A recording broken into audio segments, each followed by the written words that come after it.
Est-ce que tu te souviens des premiers trucs qu'on a fait ensemble? Genre des premiers contenus, des Ouais, premières je fois où me on s'est souviens vu? quand on s'était filmé en train de... Tu m'entraînais, Ouais, je galérais, ouais, et à un moment, je venais chez toi régulièrement, ouais, je te donnais des petits tips marketing, et toi, en ouais, échange, tu me faisais souffrir. ouais. C'était le super échange qu'on avait trouvé au début.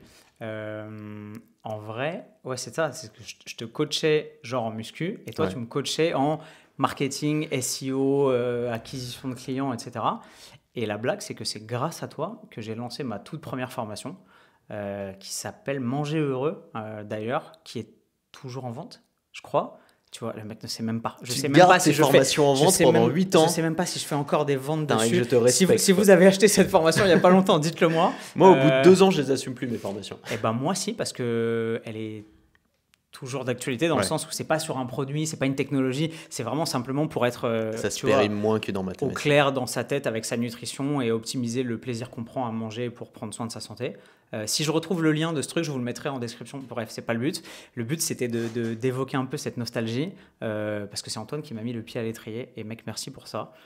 C'était ultra enrichissant. J'ai appris beaucoup. On s'était vu pendant assez peu de temps, parce que moi, je partais après. Ouais, Toi, tu bougeais non-stop. C'était l'époque où on était ouais. des digitaux nomades tous les deux. C'était une belle période. Toi plus que moi, mais c'était une époque faste. Et du coup, on avait réussi à s'attraper pendant quelques semaines où on avait eu ce petit échange de bons procédés qui était ultra enrichissant.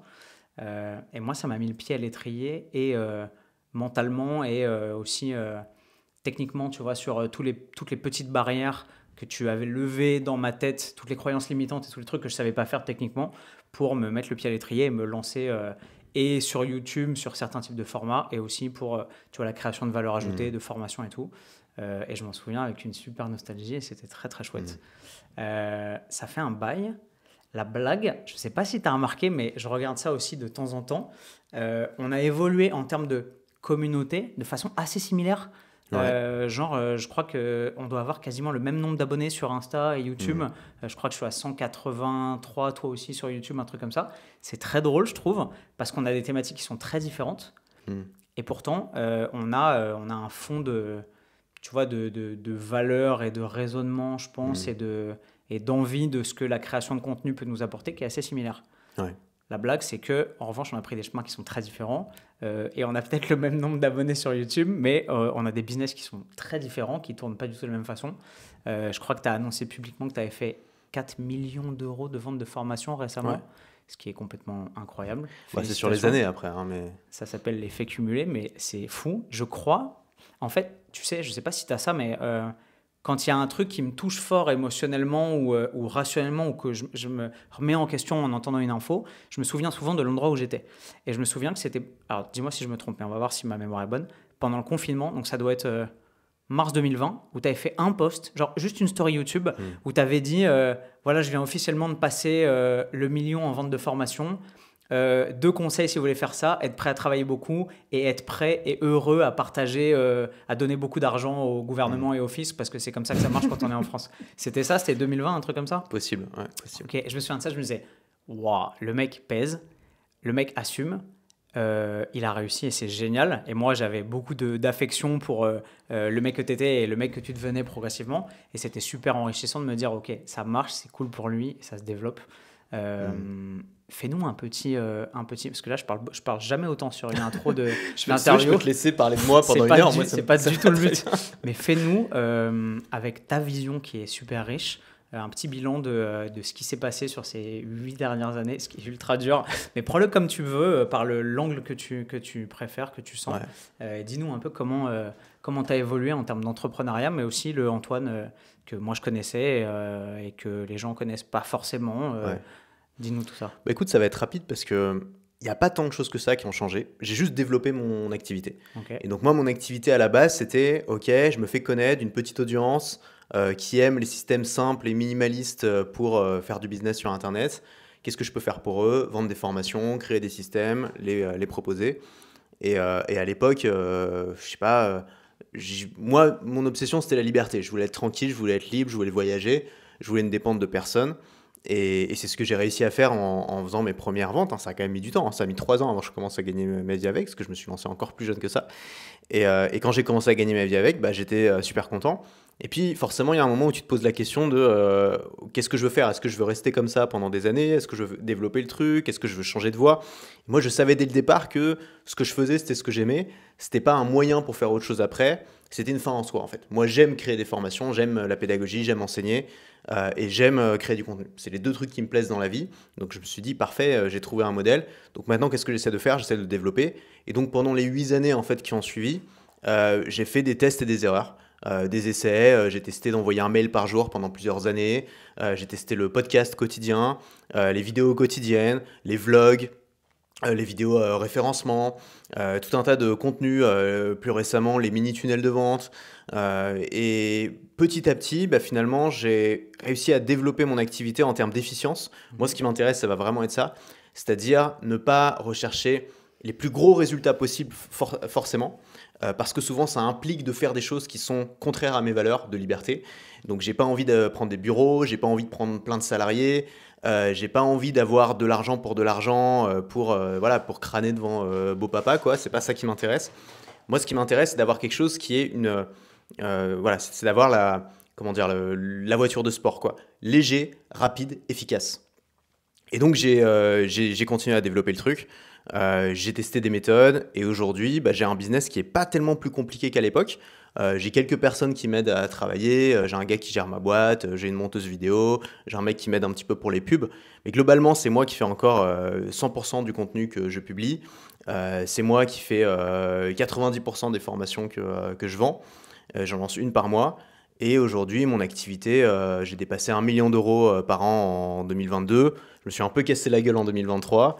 Et là, j'essaie de repartir. Là, il est ultra modeste, mais il faut que je pondère cette affirmation parce qu'à chaque fois que je t'entends dire ça, je me dis ouais, oh non, attends, ok, t'as perdu quoi, 30% entre 2022 Ouais, je devais être à 700 000 et quelques. Ça va, mais après, c'est toujours pareil, tu sais, on se compare à ce qu'on a fait avant. Oui, et en plus, tes structures de coûts ont évolué, tu as fait les choses tout à qui sont un fait. petit peu J'ai eu des différentes. coûts qui ont augmenté, et donc pour moi, ça a allumé des voyants de ok, il faut que je change les On trucs, va y quoi. revenir, mais c'est super intéressant.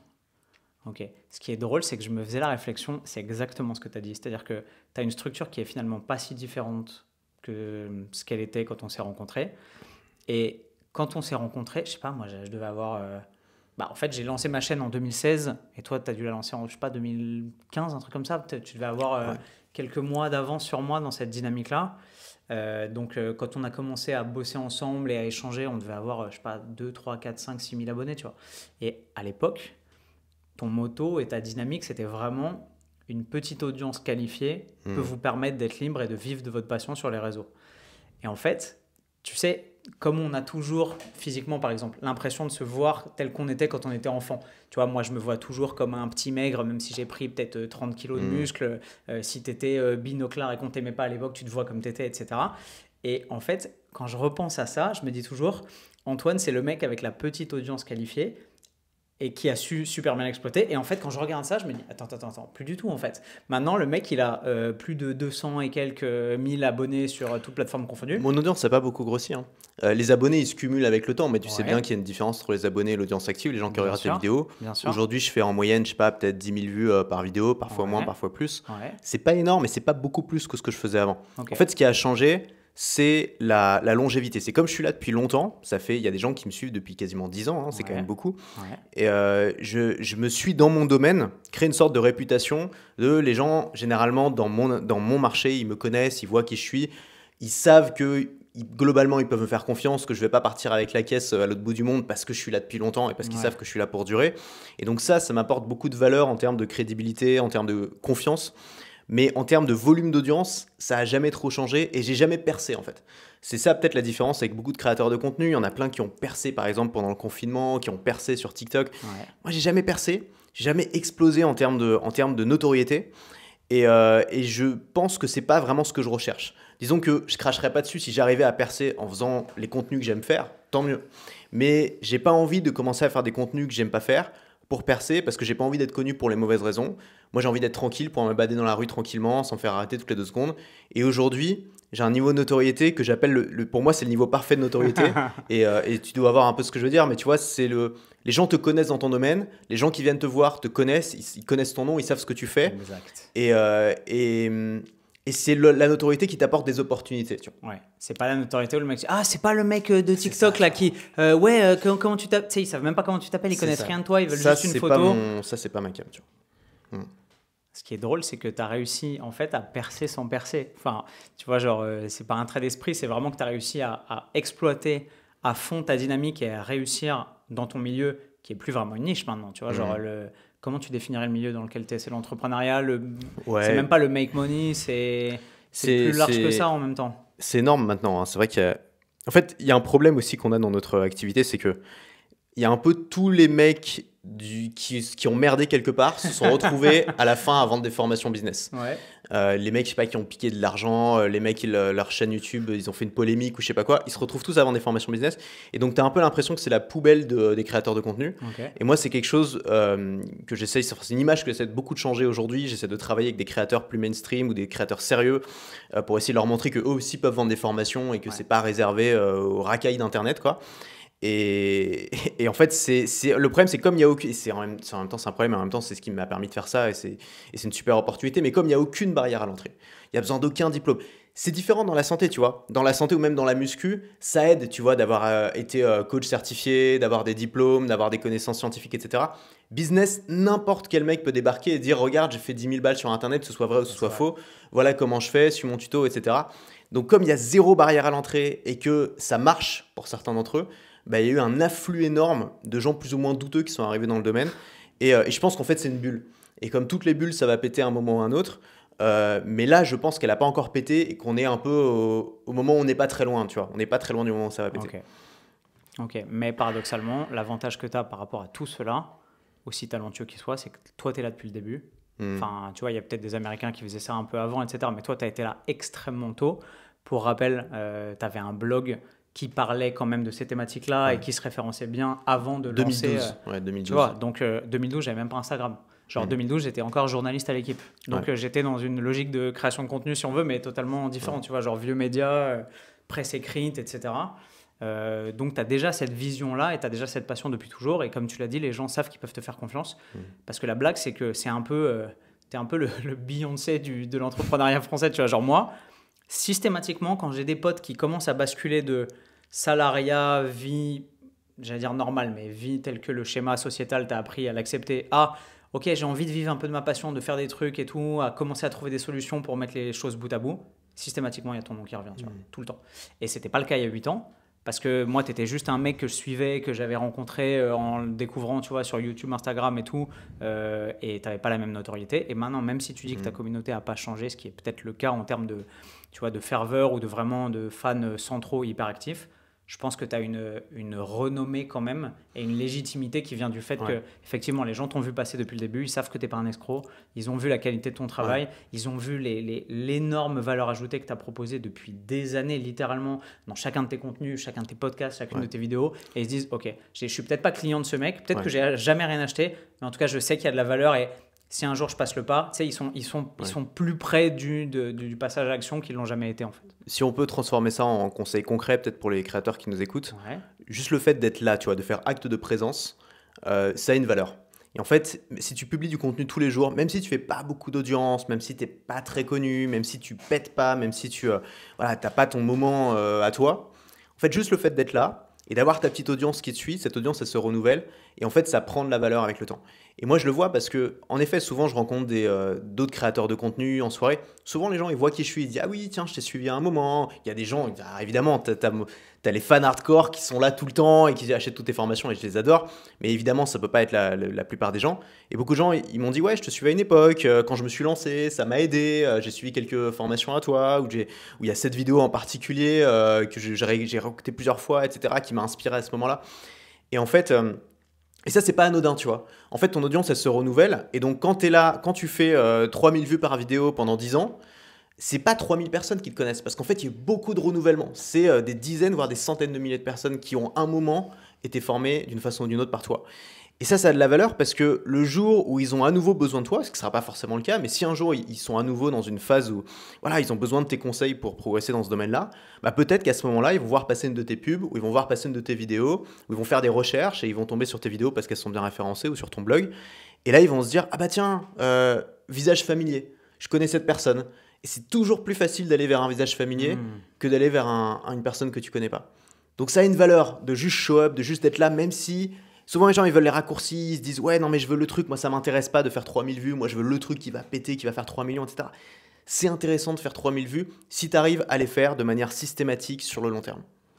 J'avais jamais vu ça comme ça parce qu'on est drivé, je pense, dans cette industrie par la performance, par les trucs qui pètent, par les contenus viraux, par les sons trendy, par ouais, il a fait un truc qui a fait 4 millions. C'est comme le sport, mec, c'est comme la muscu. Tu dois travailler souvent avec des gens qui n'ont jamais fait de muscu de leur vie, ils font leur première séance et ils se tuent, ils se détruisent le muscle parce qu'ils sont ultra motivés, puis ils vont en faire 3 comme ça et ensuite ils vont plus jamais en faire. Alors que le mec qui commence doucement et tout, puis qui progresse un petit peu petit à petit, mais qui show up, tu vois, qui vient 3 fois par semaine à la salle, qui fait sa séance, c'est lui à la fin qui aura le plus gros bras. Ouais, de ouf. Et ça a une vraie valeur dans le sens où ça t'oblige aussi à être humble et à te décorréler et à décorréler ta valeur personnelle de ton nombre de vues ou tu vois le succès de tes contenus et juste à te dire en fait je suis là, ça marche, les gens apprécient ça, même s'ils sont pas forcément ultra nombreux, ils consomment quand même mon contenu et en fait effectivement il y a une valeur ajoutée qui est l'effet composé de tout ce que tu as pu offrir depuis le début en fait. Et ça c'est ultra intéressant. Et après, ça dépend aussi de ton modèle économique, tu vois. Si ton modèle économique, c'est uniquement la publicité, les sponsors, t'as pas le choix, c'est les vues que tu vas monétiser. Donc, t'as pas le choix, tu dois brasser un peu de volume. Si ton modèle économique, c'est par exemple le coaching, la vente de services ou la vente de formation, là, tu peux vraiment te permettre d'avoir une petite audience très ciblée. Et souvent, ça marche mieux d'avoir une petite audience très ciblée que d'avoir une audience très large. Parce que pour payer 200, 300, 2000 euros chez quelqu'un, il faut pas seulement avoir vu passer la personne et elle nous a fait rire 2 minutes, quoi. Il faut vraiment être impliqué, avoir consommé beaucoup de contenu de la personne, être vraiment convaincu que c'est la méthode qu'il nous faut, etc. Et tout ça, ça prend du temps et de la profondeur. Donc tout dépend aussi de ton modèle économique et je pense que c'est une bonne nouvelle parce que tout le monde peut pas être célèbre. Et le modèle qui a été promu, notamment par les plateformes, tu vas sur YouTube, YouTube est gamifié de manière à mettre en avant la popularité. C'est-à-dire que tu as réussi, tu sais, il y a ce fameux classement 1 sur 10, 10 sur 10 sur les vidéos que tu sors. L'enfer. Il faut viser le 1 sur 10. L'enfer. Là, avant-hier, j'ai sorti une vidéo, elle est à 10 sur 10, tu vois. Et pourtant, je sais que c'est la vidéo qu'il fallait que je sorte. Pourquoi ? Pour les gens qui ne comprennent pas le classement, 10 sur 10, ça ne veut pas dire que tu as fait un top score. Non, au contraire, c'est que chaque contenu qu'on sort, YouTube nous le rank par rapport aux 9 contenus précédents. Donc, ça fait un classement sur 10 vidéos. Et en fonction de la performance de votre dernière vidéo, ça vous dit, bah, vous êtes 3 sur 10, donc elle marche mieux que les 7 dernières. Ou alors 10 sur 10, comme tu dis, genre c'est la pire vidéo en termes de visibilité des 10 dernières vidéos que vous avez sorties. C'est ça. Et ça, c'est un vrai mindfuck en vrai. Et parce en fait, que... Vas-y. En fait, la différence, c'est que si tu veux faire un 1 sur 10, tu sors une vidéo sur lesquelles tes abonnés vont avoir très envie de cliquer parce que tu les surprends. Genre confession, ou alors tu clashes un créateur, ou alors je sais pas. Bref, ou qui va aller ratisser une audience qui n'est pas la tienne et qui est plus large. C'est ça, ça va très bien marcher. En fait, moi, la vidéo que j'ai postée, c'est un long tutoriel, tu vois, de 30 minutes pour créer et diffuser des pubs sur Facebook et sur Instagram, tu vois. Je sais très bien qu'un mec qui me suit au quotidien, il va pas se dire « Wow, trop bien, oh, le tutoriel !» Il va cliquer, il va passer une demi-heure devant. Bien sûr que non, tu vois. Mais ce que je sais, c'est que YouTube a besoin de ça. C'est qu'il y a des gens tous les mois qui recherchent ça sur YouTube, qui ont besoin de se former là-dedans, qui sont des gens, typiquement les gens que moi j'ai envie de toucher parce que j'ai des formations derrière à proposer là-dessus. Et donc, je sais très bien ce qui va se passer avec cette vidéo, comme avec toutes les vidéos que je fais comme ça. Là, elle est 10 sur 10. Dans un mois, elle sera 7 sur 10.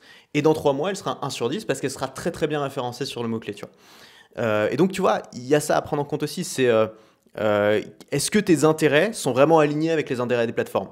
Les intérêts des plateformes, c'est que tu fasses un maximum de vues, que tu aies le plus de popularité sur le court terme, voilà, pour montrer un maximum de pubs, etc.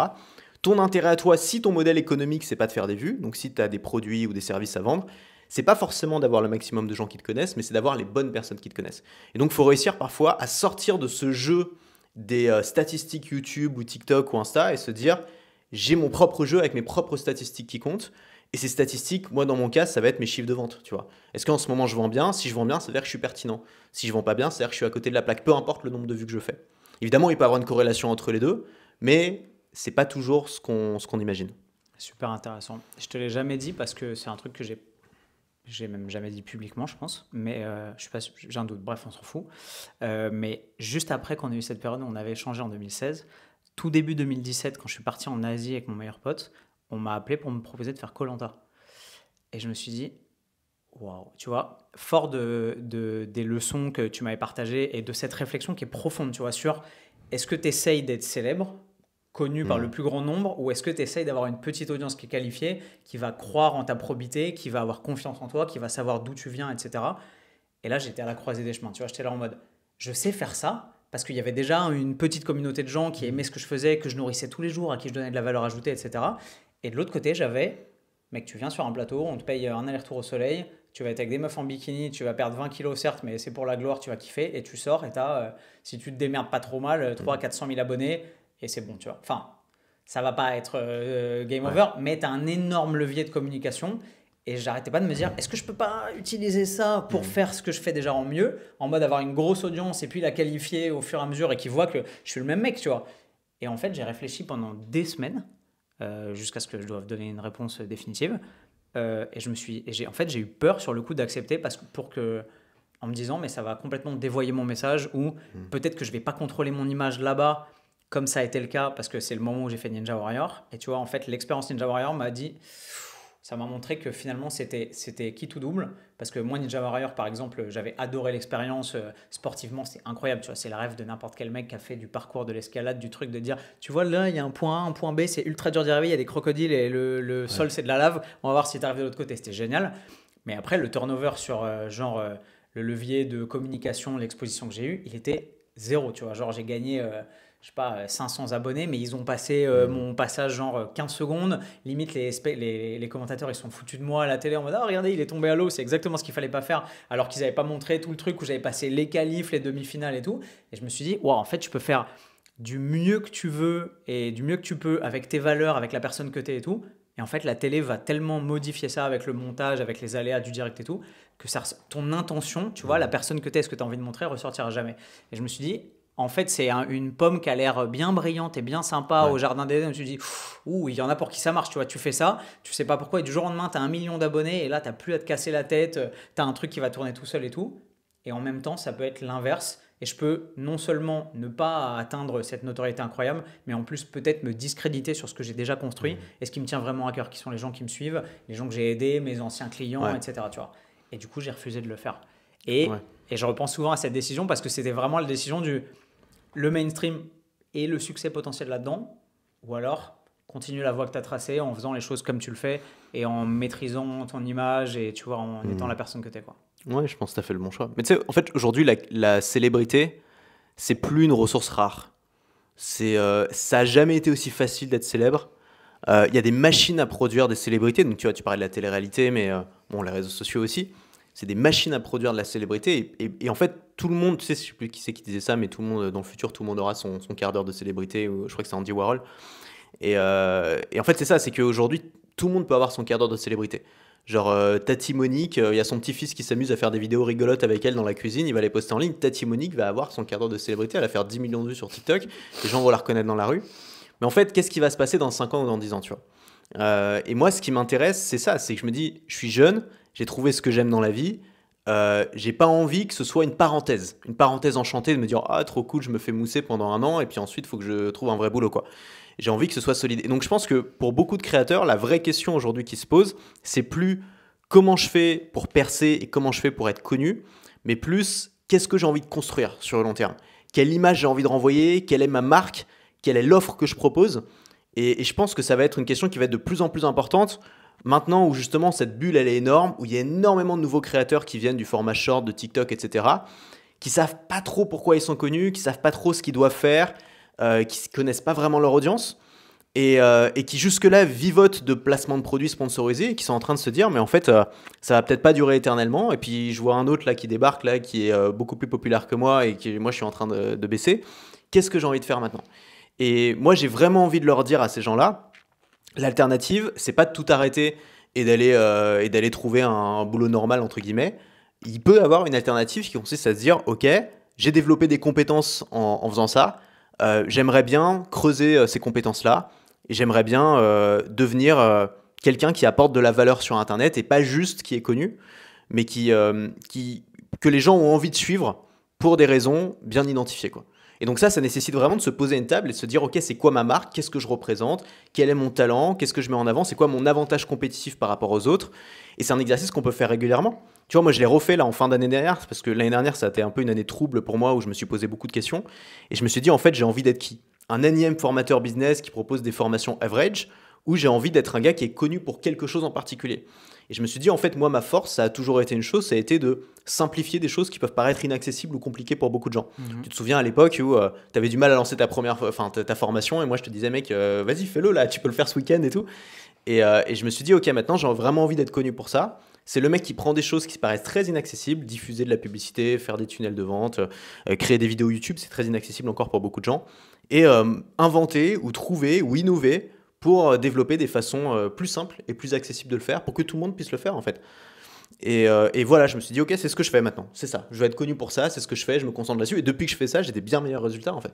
Parce que les gens savent pourquoi ils suivent Antoine BM, et c'est pas juste, ok, bon, c'est le mec, j'ai vu passer un short hier, tu vois, il y a un truc il y a une réflexion en fait derrière. Et je pense que beaucoup de créateurs gagneraient à faire ça. C'est marrant parce que c'est le premier exercice que tu m'as fait faire, je sais pas si tu te souviens, on avait écrit, genre chez moi à l'époque, sur des, je sais même plus la taille des feuilles, c'est des trucs gigantesques, j'avais pris des cartons à dessin et tu m'avais fait remplir genre 4 grandes pages, mais qui devaient faire genre 60 sur 40, juste de thématiques. Genre, qu'est-ce que tu peux raconter? Qu'est-ce que tu aimes faire? C'était un peu un ikigai avant l'heure ou après l'heure, mais qu'on s'était approprié. En mode, sur quoi tu es bon? Qu'est-ce que tu aimes faire? Qu'est-ce qui peut aider les gens? Et on avait gratté mais je sais pas, je devais avoir 250 idées de thématiques, tu vois. Et qui sont autant d'idées sur lesquelles tu peux faire des vidéos YouTube ou des formations ou des masterminds ou des accompagnements ou du coaching ou tout un tas de valeurs ajoutées en fait. Et cette question-là, en fait, elle te ramène. Je crois que c'est toi qui m'as parlé de Start With Why de Simon Sinek. Que j'ai toujours pas lu. Je suis un super mauvais élève pour les livres, vraiment. Genre, j'ai envie de me fouetter avec le micro là. Mais le nombre de livres où tu m'as dit, tu devrais lire ce truc, où je t'ai vu en partageant en story à chaque fois, je fais des screenshots, je me dis, il faut que je lise ça. Et en fait, je prends pas le temps de lire, je suis vraiment une daube avec ça. Il faut que ça vienne de soi. Enfin, moi, je lis que des livres dont j'ai absolument besoin maintenant. Ouais. Jamais j'ai lu un livre qu'on m'a offert ou qu'on m'a recommandé. À chaque fois, c'est genre, putain, là, dans ma vie, je veux obtenir ça, boum, je vais lire 4 livres dessus. Et moi, j'ai une culpabilité du cadeau là-dessus où quand tu m'offres un truc, il y a l'intentionnalité de la personne de tu vas voir, je l'ai kiffé, j'ai reconnu une partie de toi là-dedans, il faut que tu le lises. Et je me dis, oh putain, oui. Et c'est un peu vrai, donc je me dis, bon, il faut que je le lise. Et du coup, j'ai jamais foutu en l'air un cadeau qu'on m'a offert ou un livre qu'on m'a apporté. Parce que je me dis, bon, il faut que, tu vois, ça me connecte à la personne qui me l'a offert. C'est un ami, c'est quelqu'un qui tient à moi, c'est un de mes proches. Si c'est pas le bon moment pour toi, c'est un gros investissement de lire un livre. Le nombre de livres qui sont empilés chez moi, que je dois, tu vois, genre, je dois les lire, mais je peux pas. Faut pas voir les choses comme ça, tu vois. Parce que là, tu utilises la lecture comme. Tu vois ça comme du travail, tu vois. Genre, c'est une punition, c'est une source de culpabilité. Exact. Alors qu'en fait, la lecture, ça va être un truc auquel on va spontanément parce qu'on a très envie d'apprendre. Exact. Et moi, maintenant, c'est comme ça que je fonctionne. Je lis quasiment jamais les livres qu'on m'offre. Pas parce qu'ils m'intéressent pas, mais souvent parce que c'est pas le bon moment, en fait, pour moi. Et parfois, je les laisse, je les stocke pendant un petit moment. Et puis un jour, je m'intéresse à ce sujet et je me dis, ah bah tiens, on m'avait recommandé ce livre-là et tout. Et je ressors tous les bouquins que j'ai là-dessus et ça y est, quoi. Et je dévore tout. Donc, pas hésiter, tu vois, juste à suivre tes intérêts du moment et à bouffer ce que tu as envie. Moi, je lis que de la non-fiction quasiment, donc pour moi, ça fonctionne vraiment comme ça. C'est je bouffe ce qui va m'aider à casser le palier qui me bloque en ce moment, tu vois. Genre en ce moment, j'essaie de développer, c'est l'année où j'essaie de développer davantage ma vie sociale, tu vois, et ma musculature au passage. Et je lis que des bouquins là-dessus, tu vois. Je suis en train de lire The Art of Gathering, l'art de rassembler, qui est incroyable. Et plein de livres, ils m'auraient pas du tout intéressé il y a 3 ans, quand j'étais un vieil ermite. Mais là où j'ai envie de m'ouvrir, je me dis putain, il y a plein de bonnes idées, et c'est des trucs sur lesquels on bosse pas, on n'essaye pas de progresser là-dedans, et hop, t'as l'impression de level up, quoi. T'étais un vieil ermite il y a 3 ans? Je me suis toujours vu comme un ermite en fait. Je me suis toujours dit, moi en fait, j'aime pas les gens. Moi, ça me va très bien d'avoir un petit cercle social très restreint et tout. Puis en fait, tu te voyais comme un misanthrope? Ouais, carrément. Ouais. Et puis l'année dernière, je me suis dit, mais en fait, non, j'aime bien les gens, j'aime bien rencontrer de nouvelles personnes. En fait, je peux être assez sociable. Vas-y, quoi, fais-le, crée des rencontres, crée des événements, crée des soirées, on va voir ce qui se passe. Okay. Et en fait, j'ai commencé à le faire et ça débloque plein de choses. Je rencontre plein de nouvelles personnes et je vais beaucoup plus facilement vers les gens parce que moi j'étais timide aussi. Souvent, les misanthropes, souvent c'est plus des timides qui justifient ça par autre chose. Et donc, je le vois comme une vraie démarche de développement personnel, quoi. Ok, cette épiphanie, elle t'est venue comment? Qu'est-ce qui amène cette prise de conscience-là? Alors, ça a commencé pendant le Covid, où donc ça fait un petit moment quand même, où je m'étais dit, j'étais tout seul là chez moi à me faire chier, et je me suis dit, mais en fait, j'aimerais bien me faire des potes quoi, dans mon domaine. chez moi, tu vois, à Paris, parce que je connaissais personne dans mon domaine à Paris. En fait, je connaissais aucun entrepreneur du web à Paris. Donc, si ça sert à rien de payer une blinde ton loyer pour vivre à Paris, si en fait, tu es tout seul, quoi. Et donc, je me suis dit, OK, il faut que je fasse cet effort-là. Et en fait, ça a pris 3 ans avant vraiment que je me bouge. Et l'année dernière, j'ai commencé à entrer en contact avec des... Et tu sais, ça commence tout doucement, puis après, c'est un peu un effet boule de neige. Hein. Je rencontre une personne qui a un connecteur qui me fait rencontrer plein d'autres personnes ou qui m'invite à toutes ces soirées. Et donc, tous les 2 mois, il y a une nouvelle soirée où je rencontre 20 personnes et tout. Puis ensuite, parmi ces 20 personnes, il y en a encore une où je vais connecter davantage qui va m'inviter à ses propres trucs. Et en fait, il y a tout qui s'est débloqué l'année dernière.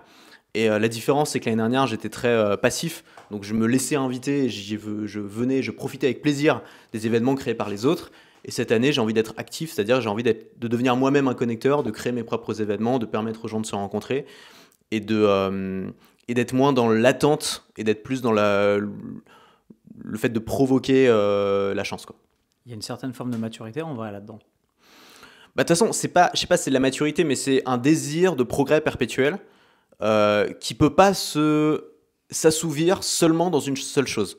Donc, si ton seul désir de progrès, c'est de gagner toujours plus de chiffre d'affaires ou de gagner toujours plus d'argent, il y a un moment où tu vas être malheureux parce que tu vas pas y arriver. On peut pas faire x2 tous les ans, quoi. Tu vois, il y a un moment où au début, c'est très facile de faire x2 tous les ans, puis il y a un moment où plateau, puis tu dépasses, puis nouveau plateau. Et donc, tu dis, moi qui ai besoin, et je pense que toi, tu es un peu comme ça aussi, qui ai besoin de me sentir en progression perpétuelle, il faut que je trouve des relais de croissance. Il faut que je trouve d'autres domaines dans lesquels je peux progresser. Ça peut être la santé, ça peut être il y a tellement de domaines, tu sais. La nutrition, le sport, la vie sociale, l'amour, il y a tellement de domaines dans lesquels tu peux te développer, dans lesquels, en fait, tu es dans une petite cour. On grandit, on est dans une cour d'enfants, et d'un coup, tu te rends compte qu'il y a la cour des grands, et qu'en fait, si tu passes la porte, tu as une cour qui est beaucoup plus vaste, avec beaucoup plus de richesse. Et c'est fascinant, en fait, quand tu découvres ça. Et dans tous les domaines de la vie, quasiment, on est dans la petite cour, et on ne le sait même pas. On ne sait pas qu'il y a une cour au-delà de ça, tu vois. Et je pense que la vie sociale, ça en fait partie. Je pense que beaucoup de gens étaient comme moi il y a quelques années, c'est-à-dire ont pas la vie sociale qu'ils veulent. Ça ne veut pas dire qu'ils sont malheureux ou qu'ils se sentent seuls, hein. Ils ont des amis, mais ils se disent j'aimerais bien avoir des amis qui me ressemblent plus, j'aimerais bien me faire de nouveaux amis régulièrement. Et c'est difficile quand tu es adulte, surtout quand tu travailles tout seul sur Internet.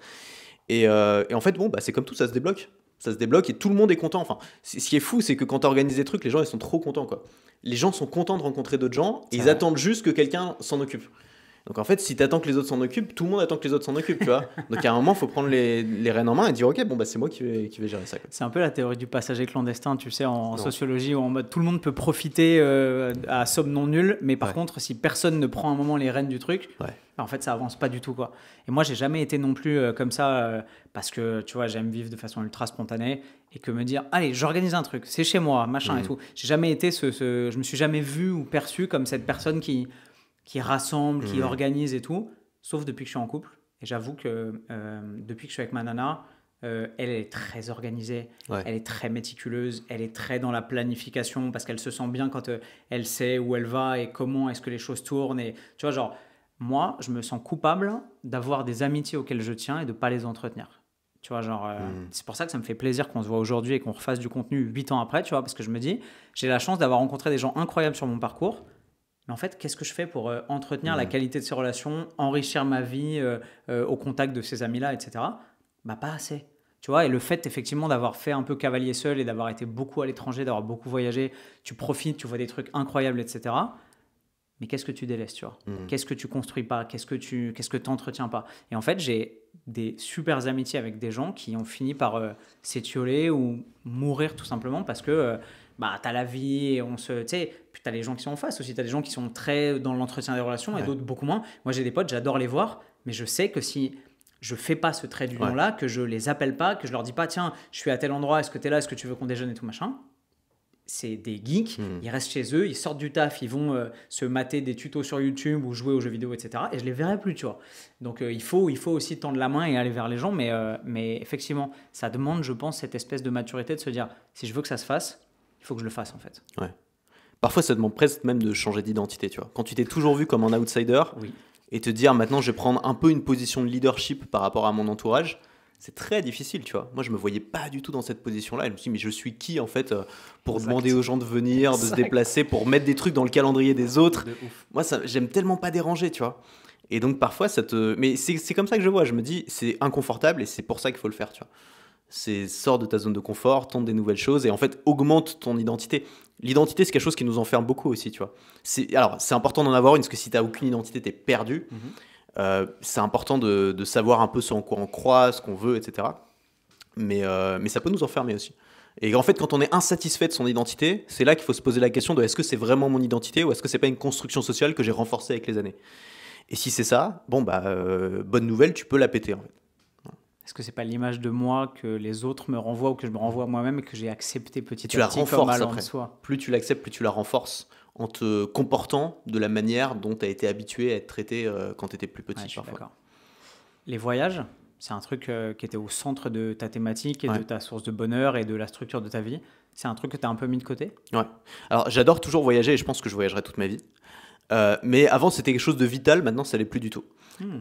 Alors il y a eu deux raisons. D'abord c'était vital quand j'étais jeune, quand on se côtoyait, etc. Quand je commençais à gagner ma vie depuis peu avec Internet, parce que c'était une sorte de fuite de me dire putain enfin quand tu obtiens quelque chose que tu as toujours désiré, t'en profites, c'est normal. Donc moi j'avais toujours désiré la liberté, j'avais toujours désiré juste partir de chez mes parents, être tout seul, me barrer, faire ce que je veux, machin. Donc là c'était la folie, j'ai pu le faire pendant des années. Et ensuite, c'était plus un moyen de casser la routine. C'est-à-dire que dès que je restais plusieurs semaines, même pas plusieurs mois, mais plusieurs semaines d'affilée à Paris, ça me saoulait, il fallait que je me barre. Dès que j'en avais un peu marre du quotidien, hop, fallait que je me barre, et donc je trouvais un endroit où partir et tout. Depuis quelques mois, j'ai une maison de campagne, et donc ça a parfaitement remplacé le truc. C'est-à-dire dès que j'en ai marre d'être à Paris, je vais à la campagne. Quand j'en ai marre d'être à la campagne, je reviens à Paris. Et en fait, je passe mon temps soit à Paris, soit à la campagne. Et du coup, je ressens plus le besoin de voyager en ce moment. Mais j'ai toujours envie, c'est plus un besoin, tu vois, mais j'ai toujours envie de découvrir de nouveaux endroits. Donc j'ai toujours envie de voyager. Après, par contre, il y a un truc qui me fait plus du tout envie et qui m'a beaucoup fait envie au début, c'est l'expatriation ou le digital nomadisme. Et d'ailleurs, beaucoup de digital nomades finissent par en revenir. Et je pense qu'il y a beaucoup de problèmes duquel on parle pas de ça. On parlait de solitude tout à l'heure, mais c'est très difficile de construire des relations solides avec les gens quand tu t'expatries ou quand tu bouges tout le temps. Et en fait, il y a aussi souvent des raisons derrière ça qui sont... en fait, la vie est tellement facile, tu vois. Quand tu es digital nomade, quand tu bosses sur Internet, dès que tu en as marre d'un endroit, dès qu'il y a un truc qui te saoule, dès que tu es un petit peu déprimé, hop, tu te casses en fait. Et en fait, tu te rends compte que tu es sans arrêt en train de fuir tes problèmes. Tu es sans arrêt en train de fuir ce qui se passe dans ta tête. Moi, c'est comme ça en tout cas que je l'ai perçu. Et que je me suis dit, à un moment, il faut que je confronte en fait. Il faut que j'arrête de me barrer dès qu'il y a un truc qui va pas et que j'essaie de comprendre pourquoi ça va pas et pourquoi je me lasse de ça ou pourquoi...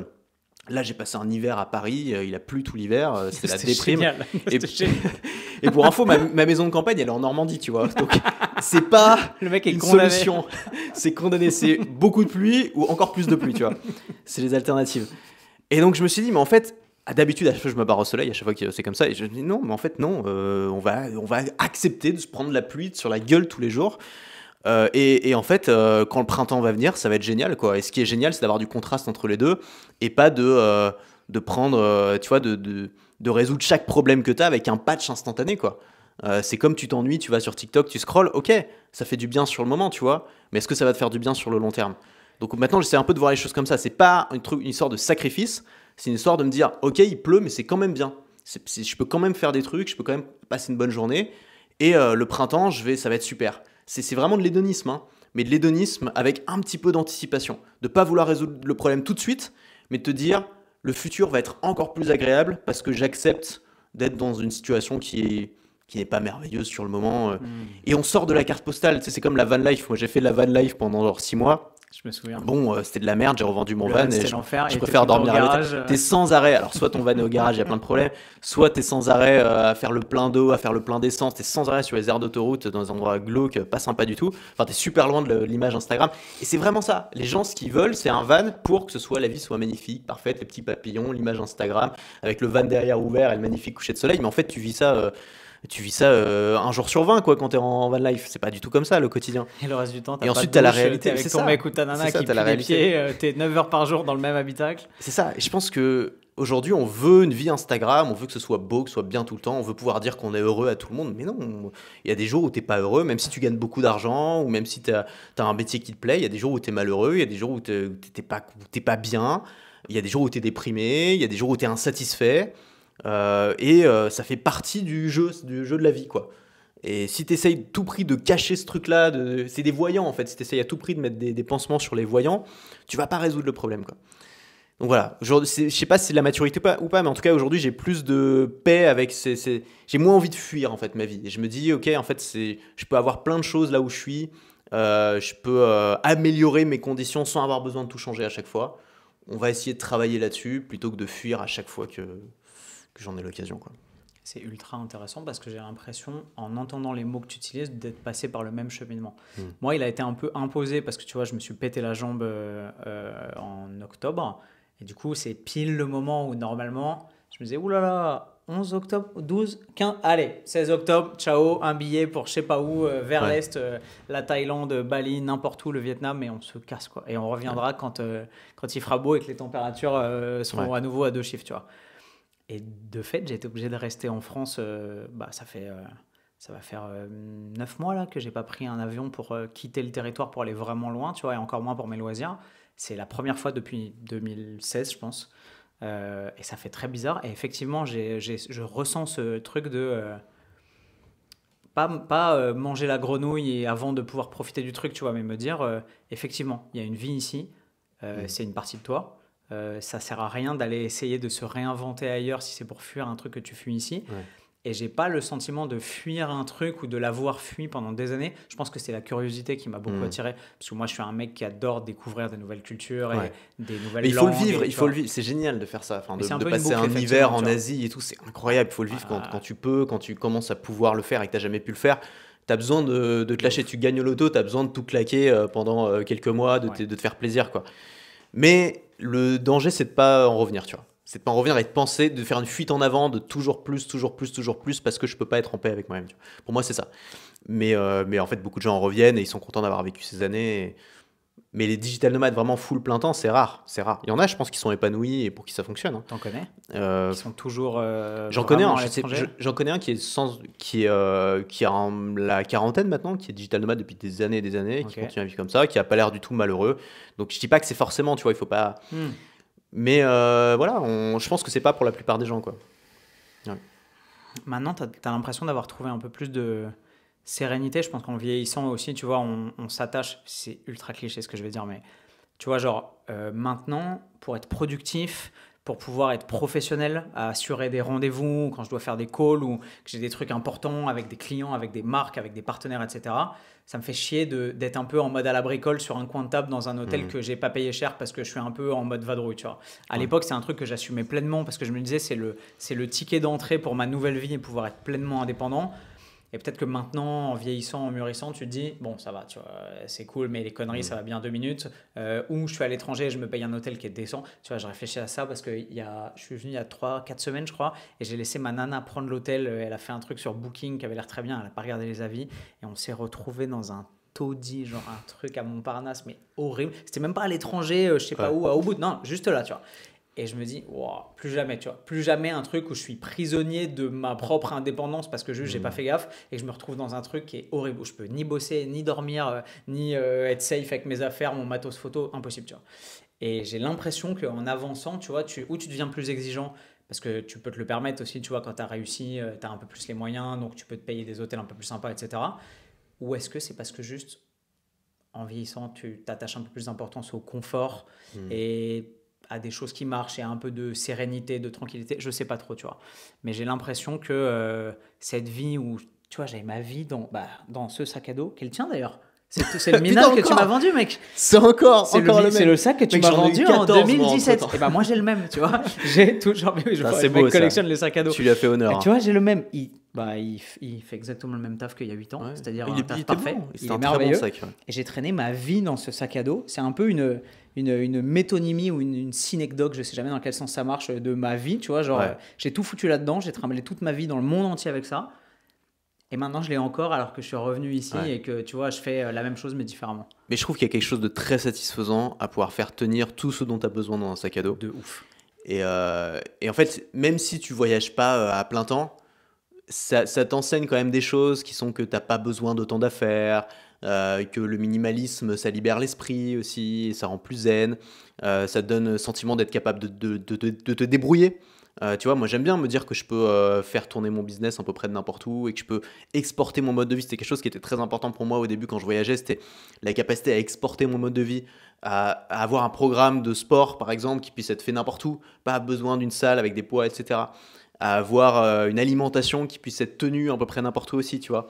Bon, évidemment, tu profites de toutes les infrastructures locales, mais tu as besoin d'argent, hein, je dis pas le contraire, mais j'aime bien cette idée-là, tu vois, l'idée de simplicité, de pouvoir être léger. C'est la légèreté en fait.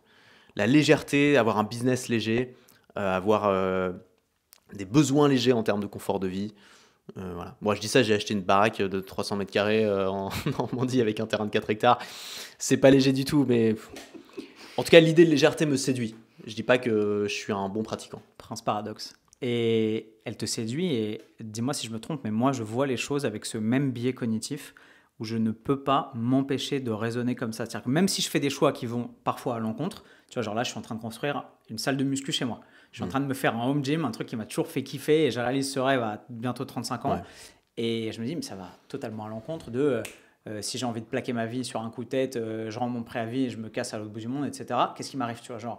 Mais parce que tu peux valoriser certains principes fondamentaux tout en étant capable de comprendre pourquoi et comment parfois tu dois les sacrifier pour une valeur ajoutée supplémentaire, tu vois. Mais je peux pas m'empêcher de le voir. Tu vois, genre, je suis dans un aéroport, je vois quelqu'un qui est en tongs et genre en mode boubou parce que c'est plus confortable et tout, je me dis, mais oh, impossible. Tu vois, genre, parce que je me dis, si jamais l'aéroport, tu vois, pour l'avoir vécu quand j'étais au Kazakhstan, tu es censé te poser à un endroit, il fait -30, tu peux pas te poser, tu te poses à un autre endroit, tu descends et c'est sur une piste où il fait quand même -20 et tu as 2 km à faire pour aller jusqu'à l'intérieur de l'aéroport, t'es mort. Genre, tes orteils, tu les revois plus, tu vois. Et avoir vécu ça une fois, je me dis, impossible, tu vois, genre, c'est con, mais Non, je mais tu sais que voyage. personne n'a jamais vécu ça à part toi, genre. Mais- Personne n'a jamais fait un Non, mais stop. tu as dû le vivre dans des trucs au moins Kazakhstan extrêmes. avec Non, moi. mais parce que j'ai cherché aussi, tu vois. Mais c'est très inconfortable, je trouve, d'aller à l'aéroport en shirt ou en tongs.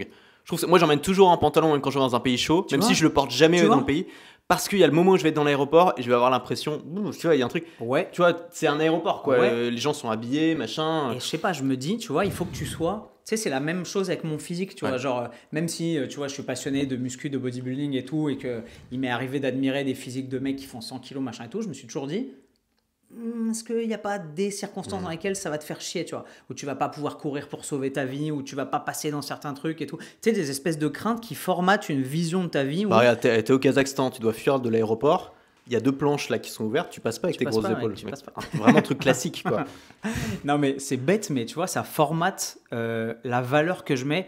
Tu vois, genre, Ouais. j'ai beau adorer la mode, il y a tout un tas de trucs que je m'interdis de porter parce que, tu vois, là, pour venir chez toi, je me suis fait dropper depuis l'aéroport dans Paris et j'ai fait 12 000 pas parce que j'avais des trucs à faire, des rendez-vous, machin et tout.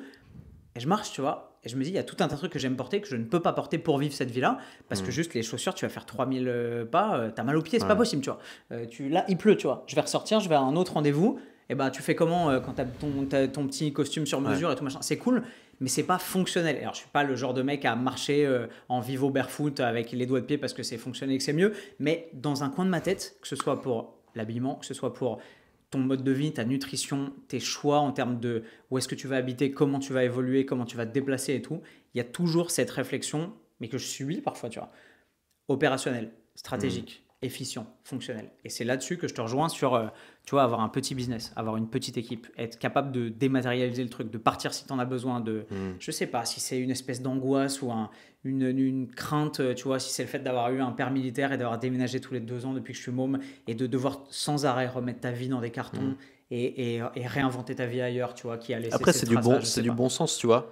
Un modèle léger et un modèle plus solide aussi pour moi qu'un modèle lourd. Ouais. Tu vois, enfin, Il y a moins de contingence, quelles il y sont a les moins de- entreprises qui innovent aujourd'hui vraiment? C'est les startups, c'est pas les grosses boîtes, tu vois. Même si les grosses boîtes peuvent innover, c'est pas, tu vois, c'est OpenAI, la boîte qui a révolutionné le monde de l'intelligence artificielle, tu vois. C'est ni Google, ni Microsoft, ni Apple, même si ils investissent 10 fois plus dessus. Mais il y a un truc de quand t'es petit, quand t'es léger, c'est beaucoup plus facile de bouger, de t'adapter très rapidement aux conditions qui changent. VS, quand tu as une énorme structure avec, dans le cadre d'une entreprise, plein d'employés, des coûts qui sont faramineux, où chaque prise de position est un risque en fait. est un risque identitaire pour la boîte. Si Google avait construit ChatGPT, ils auraient pu tuer la poule aux œufs d'or qui est Google Search, tu vois. Donc ils ont peut-être eux-mêmes mis un petit peu des coups de frein pour se dire ok, on préserve quand même le truc, on a trop à perdre en fait là-dessus. OpenAI, ils ont rien à perdre, donc ils y vont. Et je pense que même à notre échelle, tu vois, on n'est pas évidemment on n'est pas à cette échelle-là, mais même à notre échelle, ça peut être intéressant, tu vois, d'avoir des choses qui sont voilà, que tu peux modifier facilement. Moi, j'adore pouvoir avoir une nouvelle lubie dans mon activité, la mettre en place tout de suite. Nouveau format que j'ai envie de faire, hop, je le mets en place tout de suite. Il n'y a pas besoin d'attendre 6 mois, quoi. Nouvelle formation, nouvelle idée de formation, hop, je la sors le mois prochain. Tu vois, ça t'apporte plein de bénéfices, quoi. Ça te donne un sentiment de liberté accrue et de compétence aussi, Ouais. où tu te dis que tu es ton propre patron, évidemment, mais en plus, c'est-à-dire que les décisions stratégiques, tu n'as pas, ah ouais, il faut que je les fasse accepter par tout un board d'associés, de trucs, il faut que ce soit avalisé par les équipes marketing. Non, j'ai envie de faire un truc, peut-être que je vais me planter, mais si j'ai envie d'essayer, de tester et de garder ce côté jeu, au final, tu vois, d'apprendre, de faire des erreurs, de les payer moi-même, Ouais. bah, je peux, tu vois. Bah, moi, j'aime bien la liberté de travailler tout seul. Sur la création de contenu, je ne peux pas déléguer, tu vois. J'ai essayé plein de fois, j'ai bossé avec un copywriter, j'ai vraiment du mal parce que justement, faut que ça aille vite, faut que ce soit efficace. Il faut que quand j'ai une idée dans la tête, elle puisse être exécutée instantanément de la manière dont j'ai envie qu'elle soit exécutée. Et c'est difficile de gérer ça avec des employés. Alors les employés peuvent te permettre d'aller beaucoup plus loin, de faire un effet de levier. Mais souvent, il faut d'abord créer des process. Et quand tu crées des process, ça veut dire qu'une fois que tu as ton process qui est en place, il n'y a plus d'innovation dans le système là. Tu vois. Moi, j'aime bien à chaque formation, je change des trucs. Mes pages de vente, chaque nouvelle page de vente, il y a des nouveautés par rapport à l'ancienne. Il y a des petits changements. À chaque fois, en fait, ce que je fais, c'est que je duplique ce que j'ai fait la première fois et je modifie. Donc je pars toujours de ce que j'ai fait la dernière fois et j'essaye d'ajuster un petit peu, d'améliorer, de changer un peu les textes, de changer chaque truc. Et donc il y a une évolution perpétuelle. Et ça, c'est très difficile à faire. Plus tu as de gens en fait dans ta boîte, plus c'est difficile à faire. Est-ce que tu vois pas ça comme c'est une fausse question, mais comme une fausse excuse en fait, tu es un mec bordélique et chaotique dans ta tête et tu te dis, du coup, garder des petits fonctionnements sans process rigide, ça me permet d'être super libre et innovant et Bah, comme ça, je me perds pas ouais. dans des trucs qui sont des usines à gaz. Ouais, mais moi je supporte pas les usines à gaz et j'ai besoin que ce soit clair et tout. Mais en fait, c'est une question de personnalité. Évidemment, c'est pas pour tout le monde. Et évidemment que le monde a besoin de grosses structures avec des employés. Enfin, tu vois, tu gères pas Apple avec 3 personnes, quoi. On est d'accord. Mais je pense qu'il faut aussi se connaître, tu vois. Et moi, je connais ma personnalité. Je sais que j'ai une personnalité qui a du mal à travailler en groupe, qui a du mal à déléguer. Ça veut pas dire que je le fais pas, hein, je le fais. On a une boîte avec mon associé Félix où on embauche. Mais il faut que je garde la main, il faut que je garde une partie de mon activité qui est artisanale. Ça, c'est indispensable pour moi, sinon j'arrive pas à m'épanouir dedans. Et donc la partie artisanale, c'est la création de produits, la création de contenu. Ok. C'est la Forge, Ouais. la boîte que vous avez avec Félix. Ouais. Ok. Où en gros, tu accompagnes des entrepreneurs pour lever toutes leurs problématiques d'administratif, de tous les trucs qu'ils n'ont pas envie de faire, qui sont relous, Ouais. qui les brident, pour qu'ils se concentrent sur leur zone de génie. Exactement. Ok. Mais putain, tu me l'as super bien pitché. Voilà. Merci beaucoup. Le lien sera juste en dessous. Merci beaucoup. C'est une idée que tu avais depuis longtemps? Écoute, non. Un jour, Félix est venu chez moi, c'était en début d'année dernière. On a discuté, on s'est dit, putain, ce serait cool qu'on monte un truc ensemble, parce que Félix, c'est donc le mec qui gère ma boîte depuis des années, mais on n'est pas associés. Ouais. En Au début, fait, tu il le est- présentais comme ton assistant. Ouais, bah, il a commencé en tant qu'assistant, il gérait mon support client. Ok. Puis il a géré de plus en plus de choses dans la boîte, et puis il s'est rendu compte que ma boîte, c'était un peu n'importe quoi d'un point de vue juridique, fiscal, machin, enfin j'avais fait un peu n'importe quoi. Et lui il s'intéressait beaucoup à ces sujets-là, du coup il m'a aidé à tout remettre au propre, Ok. à construire une structure, etc.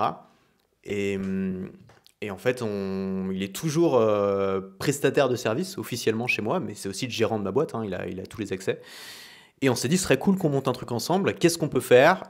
C'est quoi tes compétences? Félix, ses compétences, c'est la gestion. Il connaît les boîtes des entrepreneurs Internet mieux que personne. Ce serait un meilleur gestionnaire qu'un professionnel. Ce serait un meilleur conseiller fiscal qu'un fiscaliste. Ça, c'est une Parce vraie que- problématique parce que gérer, ça, c'est un truc dont je me suis rendu compte Ouais. il y a quelques années, c'est que créer une boîte, ça n'a rien à voir avec la gérer en fait. Être capable de Rien à voir, rien à transformer une Bien idée sûr. en démarche entrepreneuriale, ça n'a rien à voir avec ce qu'il faut faire au quotidien pour pouvoir la Et maintenir. c'est souvent En fait, souvent les créatifs sont très mauvais en gestion et les gestionnaires sont très peu créatifs. C'est extrêmement rare d'avoir la double compétence. Et en fait, on te demande quand tu es entrepreneur de l'avoir. Et donc, moi, je pense qu'il ne faut pas trop se prendre la tête. Il faut déléguer le truc qui ne t'intéresse pas, quoi. Je suis d'accord. Donc voilà. Et on s'est dit, bon, bah, Félix, toi, tu sais faire la gestion. Moi, je sais créer un produit désirable et trouver des clients pour le produit. bon, bah, on va créer ensemble une boîte où on va s'occuper de la gestion de nos clients. On va faire une petite partie mastermind aussi, où chaque mois, on discute tous ensemble et je les aide, etc. Et puis, moi, je vais essayer d'intéresser un peu mon audience à ça, quoi. Génial. Félicitations. Merci, bah, pour l'instant, c'est petit encore. Tu disais que tu avais 3 clients sur le mastermind? Pour l'instant, on a 3 clients. Ok, mais c'est du high ticket. Mais en fait, on est tellement... Et tu t'investis à mort sur leur accompagnement? Pas forcément. Il y a des gros clients, il y a aussi des clients plus petits. Ok. Nous, ce qu'on cherche, c'est des gens qui ont du potentiel et avec qui on peut travailler sur le long terme et avec qui on s'entend bien. Donc, on est extrêmement exigeant sur la recherche de nouvelles personnes. On ne veut pas prendre n'importe qui. On fait passer, là, la dernière fois, on a fait passer plus de 120 candidatures. On n'en a pris aucun. Il n'y en avait aucun qui correspondait vraiment aux critères de ce qu'on voulait. Ok. Et donc, c'est ça maintenant qu'on essaie de faire, c'est vraiment de repérer des créateurs qui nous plaisent. On croit en leur avenir, on pense qu'ils peuvent faire x10, voire x100, et on pense aussi qu'on va bien pouvoir travailler avec eux. C'est rare, ces créateurs-là, mais quand on les trouve, on essaye de les draguer un peu jusqu'à ce qu'ils comprennent aussi la valeur que nous on peut leur apporter, qui est énorme. Enfin, Félix, la valeur qu'il apporte dans ma boîte, c'est inestimable. Si demain il se barrait, ce serait la catastrophe. Je trouverai jamais personne comme ça, j'en ai la certitude. Je trouverai jamais de gestionnaire comme Félix parce que personne n'a des compétences aussi spécifiques, aussi précises et en même temps aussi larges dans le domaine. C'est-à-dire qu'il peut à la fois te gérer ton support client et te faire un montage fiscal adapté pour ta boîte en Roumanie ou à Paris, tu vois. Et ça, ça n'existe pas en fait. Ça n'existe pas. C'est un pur autodidacte. Il s'est formé sur les besoins de ses clients. Et d'ailleurs, je pense que c'est le meilleur moyen de trouver du boulot sur Internet. C'est pas de faire une école qui répond à des besoins qui n'existent plus. C'est de te former directement sur les besoins de tes clients. Et c'est trop rare. Moi, j'ai des besoins qui sont pas... J'arrive pas à trouver des gens qui peuvent y répondre. Il a pris le problème à l'envers. Ouais. Super intéressant. Tu as réussi à me donner envie de bosser avec vous deux en 3 minutes.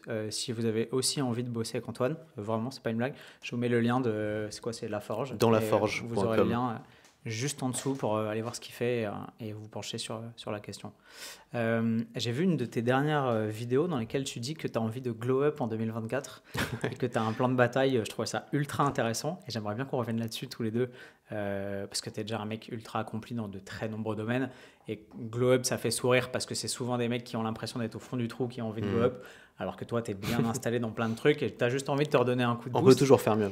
De ouf. Et je trouvais le plan de bataille intéressant. Il y avait 3 piliers. Il y avait le travail, parce que tu considérais, je résume, ton bilan 2023 et ton plan d'attaque 2024, qui sont 2 vidéos hyper intéressantes d'ailleurs que tu as publiées récemment, où le bilan, c'est un super bon exercice, je trouve, qui rend humble, qui amène à réfléchir et à, tu vois, tirer les leçons de ses essais et parfois de ses erreurs. Et ça, il y a trop de gens qui ne le font pas. Moi, le premier, tu vois, tu fais des trucs, ça se pète un peu la gueule, tu dis, ok, je vais essayer de faire autre chose, mais tu dis pas, pourquoi est-ce que ça n'a pas marché? Tu regardes pas ton erreur en face, et toi, tu l'as fait avec brio. Donc, le travail, parce que tu disais que tu t'es pas concentré énormément sur le travail en 2023, que tu as pris un peu une année sabbatique, que tu as fait un peu moins de chiffres, etc., que tu voulais réaxer là-dessus. L'entraînement, la muscu, et l'élégance masculine, l'habillement, tu mentionnais Vinted, etc. Je voulais qu'on revienne sur ces 3 piliers qui sont ultra originaux parce que moi, c'est souvent les trucs que, tu vois, c'est pas à part égale, ça varie en fonction des moments.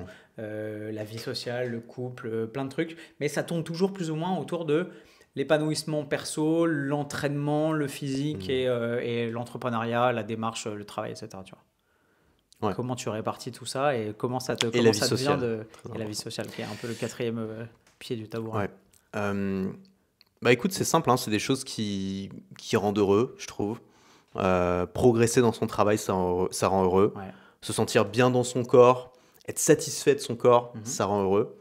Se sentir stylé quand tu te balades dans la rue, ça rend heureux. Donc c'est pas compliqué. Hein. T'essayes d'optimiser ces points-là, enfin d'optimiser. J'ai pas une démarche vraiment scientifique, mais c'est surtout l'intention. Tu sais, quand tu poses une intention, ensuite tu trouves des solutions. C'est très, très intéressant. En 2022, j'avais fait pareil une année pas ouf en 2021. Et en 2022, je me suis dit, allez, je me fixe une intention, 1 million d'euros de chiffre d'affaires.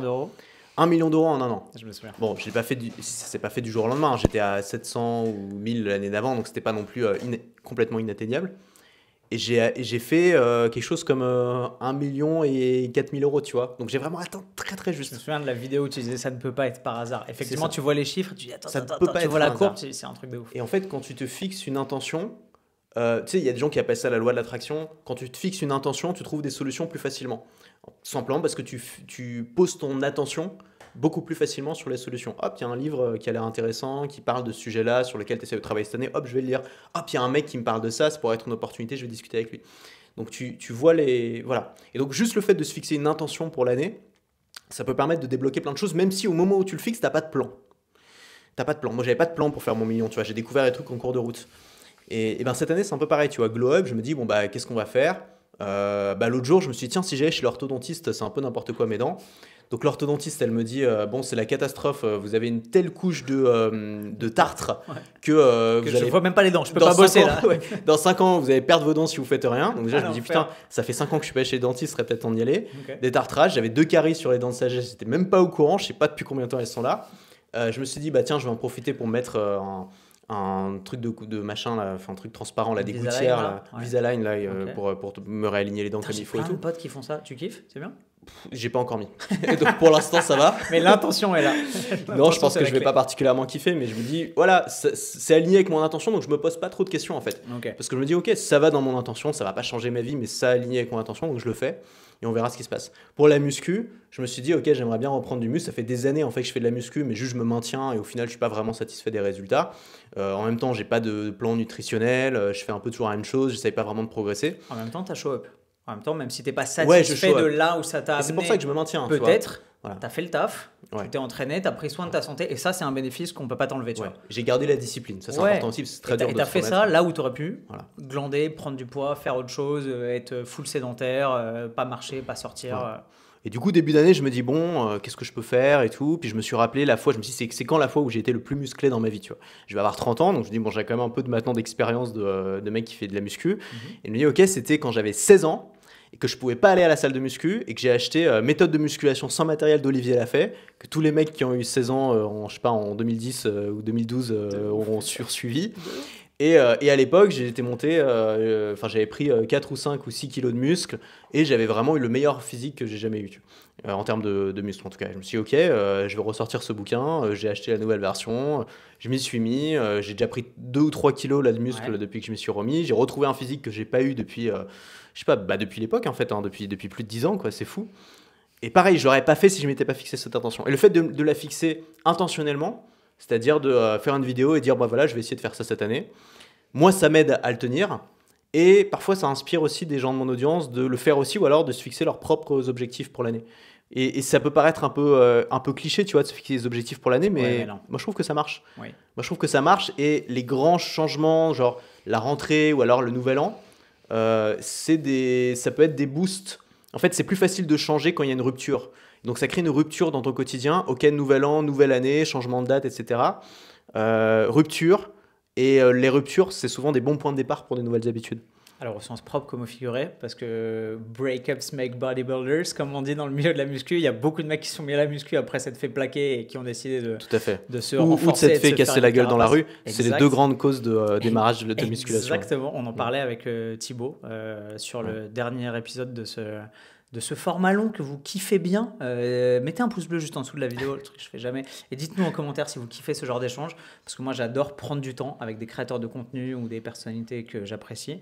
Et comme vous le voyez, ça permet de rentrer à fond dans des sujets qui sont passionnants. Et Thibaut, dans le dernier épisode, si vous n'avez pas vu l'épisode avec Thibaut, je vous le mets juste là, il est là-haut, nous disait qu'il avait commencé quand il avait 17 ans aussi. Il sort un soir avec des potes et ils se font exploser la gueule, mais genre vénère. Il y a des mecs qui font de la tôle, ils prennent des coups de batte de baseball, le sale truc. Et du coup, il se dit, bah ouais, en fait, j'ai pas pu défendre mes potes, j'avais zéro force physique, il faut que je me renforce, il faut que je m'endurcisse, et il se met à la muscu. S'ensuit probablement le succès. C'est tellement inspirant, tu vois, de voir que dans toute fatalité, il peut y avoir le germe, tu vois, de quelque chose de positif. Tu connais l'histoire c'est le cheval ou l'âne, je sais plus, le paysan, bref. Le truc de Lao Tzu qui est avec son fils et où il dit il a un cheval, machin. Putain, je suis nul en anecdote. Non, ça se passe tout pareil, mais, Là, tu racontes tellement bien. sur le sol. Non, en gros, le fils veut faire du cheval, il dit bah j'achète un cheval, génial. Et le fils il tombe de cheval. Et les voisins lui disent mais votre fils il est tombé de cheval, il s'est pété la jambe, c'est horrible. Il dit je sais pas, on verra. Il dit comment ça, je sais pas, il a la jambe pétée, on verra. Et 2 jours après, il y a l'annonce de la guerre et tous les jeunes en âge d'aller se battre sont réquisitionnés pour aller à la guerre. Et le fils, il part pas. Il dit mais en fait, c'était vachement bien. Votre fils, il dit je sais pas. Et le fils, il est là, il est pas à la guerre. Et du coup, il se fait écraser par un camion, il meurt. Tu vois, et à chaque fois, en fait, c'est la parabole de quel que soit l'événement. Mais en fait, quand tu écoutes le début de l'histoire, tu dis non, tu forces. Et au final, après, ah bah ouais, en fait, la vie t'a donné raison. Et puis en fait, Hmm. peut-être pas. Et puis en fait, peut-être. Et en fait, tu te rends compte que vraiment, dans chaque événement, bah, il y a, exactement comme tu l'as dit, la graine, le germe de potentiellement faire éclore un truc Hmm. qui est exceptionnel ou pas, en fonction de comment tu vas le vivre et peut-être comment tu vas réagir et comment tu vas le voir, tu vois. Ouais. Je me suis dit la même chose. En fait, je suis tombé sur cette histoire que j'ai super mal racontée. Alors, Euh, il y a un cheval. mais c'est un pays. Bref, quand je me suis pété le genou, tu vois. Ouais. Et parce que dans les 3 4 5 10 premiers jours, tu es en mode oh, le monde s'écroule. Moi, ma vie, c'est mon entraînement, c'est mon business aussi. Tu vois, tu es en mode c'est affreux, tu vois. Genre, ça y est, pourquoi est-ce qu'on me met ça sur les épaules? Tu te déresponsabilises à mort. Genre, pourquoi la Hmm. vie m'envoie ça? Et en fait, tu entends cette histoire et tu te dis hmm, au final, il y a peut-être une leçon, peut-être que ça va m'ouvrir vers d'autres trucs, peut-être que ça va me faire voir la vie différemment, peut-être que ça va m'ouvrir des portes que j'avais même pas vues. Et c'est vraiment vrai. Mais c'est pas un Et truc alors, de qu'est-ce qui s'est passé? euh, beaucoup de T'es trucs. pas allé à la guerre? Je suis pas allé à la guerre. J'ai pas fait de cheval non plus. Quoique. C'est dangereux le cheval. Hein. De Beaucoup ouf. de gens meurent à C'est cheval. Hein. tellement dangereux. Le cheval et le ski. Ma nana C'est les a deux fait trucs, si t'aimes pas ça, faut pas en faire parce que ça vaut pas le coup. de ouf. Ma nana a fait une compète parce qu'elle c'est une excellente cavalière. Elle a fait un concours de saut d'obstacle ce week-end. Elle est tombée. Elle s'est mangé la barre dans l'épaule. Mec, elle a un bleu. La boxe taille à côté, c'est une blagounette. Ouais. Alors, tu te dis, Ah ouais, non, et elle s'est pas pris le cheval c'est dessus, sévère. tu vois. Et le nombre de mecs qui se font marcher dessus. Bref, je vais même pas y penser. Mais j'aime bien dropper dans les formats longs des petits indices de mes prochains contenus ou des petits trucs de ma vie. Donc, cheval, retenez bien ça, il y a un petit truc qui arrive. Mais oui, ça m'a ouvert sur plein de trucs, tu vois. Ça m'a permis déjà de rencontrer des gens que j'aurais jamais rencontrés, c'est con. Hmm. Mais genre, je me suis fait ultra pote avec mon kiné, Paul, qui est un mec que j'aime de tout mon cœur, tu vois. Je le connais depuis super peu de temps. Et c'est un vrai ami, tu vois. Genre, tu sais, c'est les rares personnes. Je pense que la dernière fois que j'ai eu une sorte de coup de cœur amical comme ça, c'était Eric Flack, tu vois. Genre, c'est un mec que j'ai vu. Ah putain, j'ai acheté tout son matos là. Je Quel sais, c'est lien. pour ça. C'est un mec que j'ai dû voir 2 fois dans ma vie, tu vois, Eric. Sauf qu'on s'est vu. Et instantanément, sans même parler ou quoi, tu vois, juste on a compris mutuellement qu'on avait les mêmes valeurs, qu'on avait un fond de personnalité commun, alors qu'on est totalement différents sur plein de niveaux, tu vois. Mais qu'on connectait super vite et qu'on pouvait se faire confiance et qu'on se comprenait. Tu vois ce que je veux dire? Genre, ça m'est pas arrivé souvent dans cette vie-là. Et en fait, avec cette blessure, je suis tombé sur davantage de gens comme ça, je pense, parce que tu baisses les armes, tu vois. Ouais. Ton bouclier, il tombe, ton armure, elle tombe, t'es plus invincible, t'es blessé, t'as besoin des autres, t'es impotent, littéralement, au sens, tu vois, je pouvais plus m'entraîner, pas parce que j'avais pas la motivation, mais parce que je pouvais plus aller au sport, parce que j'avais plus le droit de conduire et que je pouvais plus me déplacer tout seul, tu vois. Donc tu deviens dépendant de beaucoup d'autres trucs que tu avais méprisés en mode mais non, j'ai une fast life, je vis la vie à 1000 à l'heure. Non, la moto c'est mort, tu peux plus rien faire, tu vois. Et t'es en mode, alors, je fais pas l'enfant du Darfour en mode j'ai eu la guerre et tout, mais en vrai, ça te frappe dans un moment où tu es ultra compétent et ultra autonome et où tu reviens au mode zéro de tu as juste le droit de manger, respirer, faire ta rééducation et faire en sorte que ça se passe bien et le reste c'est compromis, tu vois. Et du coup, j'ai développé un vrai surplus d'empathie. Tu vois, j'ai toujours été tourné vers les autres et tout, mais je vois la souffrance des autres différemment maintenant. Tu vois, genre, je vois les gens arriver au cabinet quand je suis en kiné et c'est un processus, tu vois. Maintenant, ça fait 4 mois aujourd'hui que j'ai été opéré, tu vois. Et ça fait 4 mois que je vois des gens arriver tous les jours qui sont nouveaux, qui viennent de se blesser, qui viennent de se faire opérer, qui sont à 1 semaine, 2 semaines, 1 mois, 2 mois, 3 mois, qui sont sur, tu vois, la courbe, c'est une vraie courbe de Dunning-Kruger, de tu penses que tu as tout appris, que tu retombes et ainsi de suite. Donc j'ai une vraie empathie pour ça. Je vois les choses très différemment, je valorise des choses différentes aussi maintenant. Et ça a fait évoluer beaucoup de points de perception de mon schéma mental. Et en ça, c'est une très bonne chose, tu vois. Ouais. J'aurais préféré pas me blesser, mais en vrai, les leçons que ça m'a apprises étaient inaccessibles sans passer par la case blessure et sans la douleur, tu vois. Tout peut mener à quelque chose d'inattendu. Et c'est important d'avoir des moments de faiblesse. C'est très difficile de se remettre en cause quand tout va bien, quoi.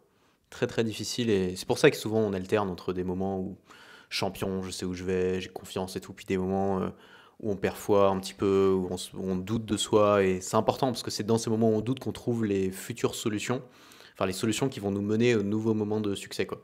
Oui, mec. Et donc, en fait, c'est des cycles qui sont assez naturels.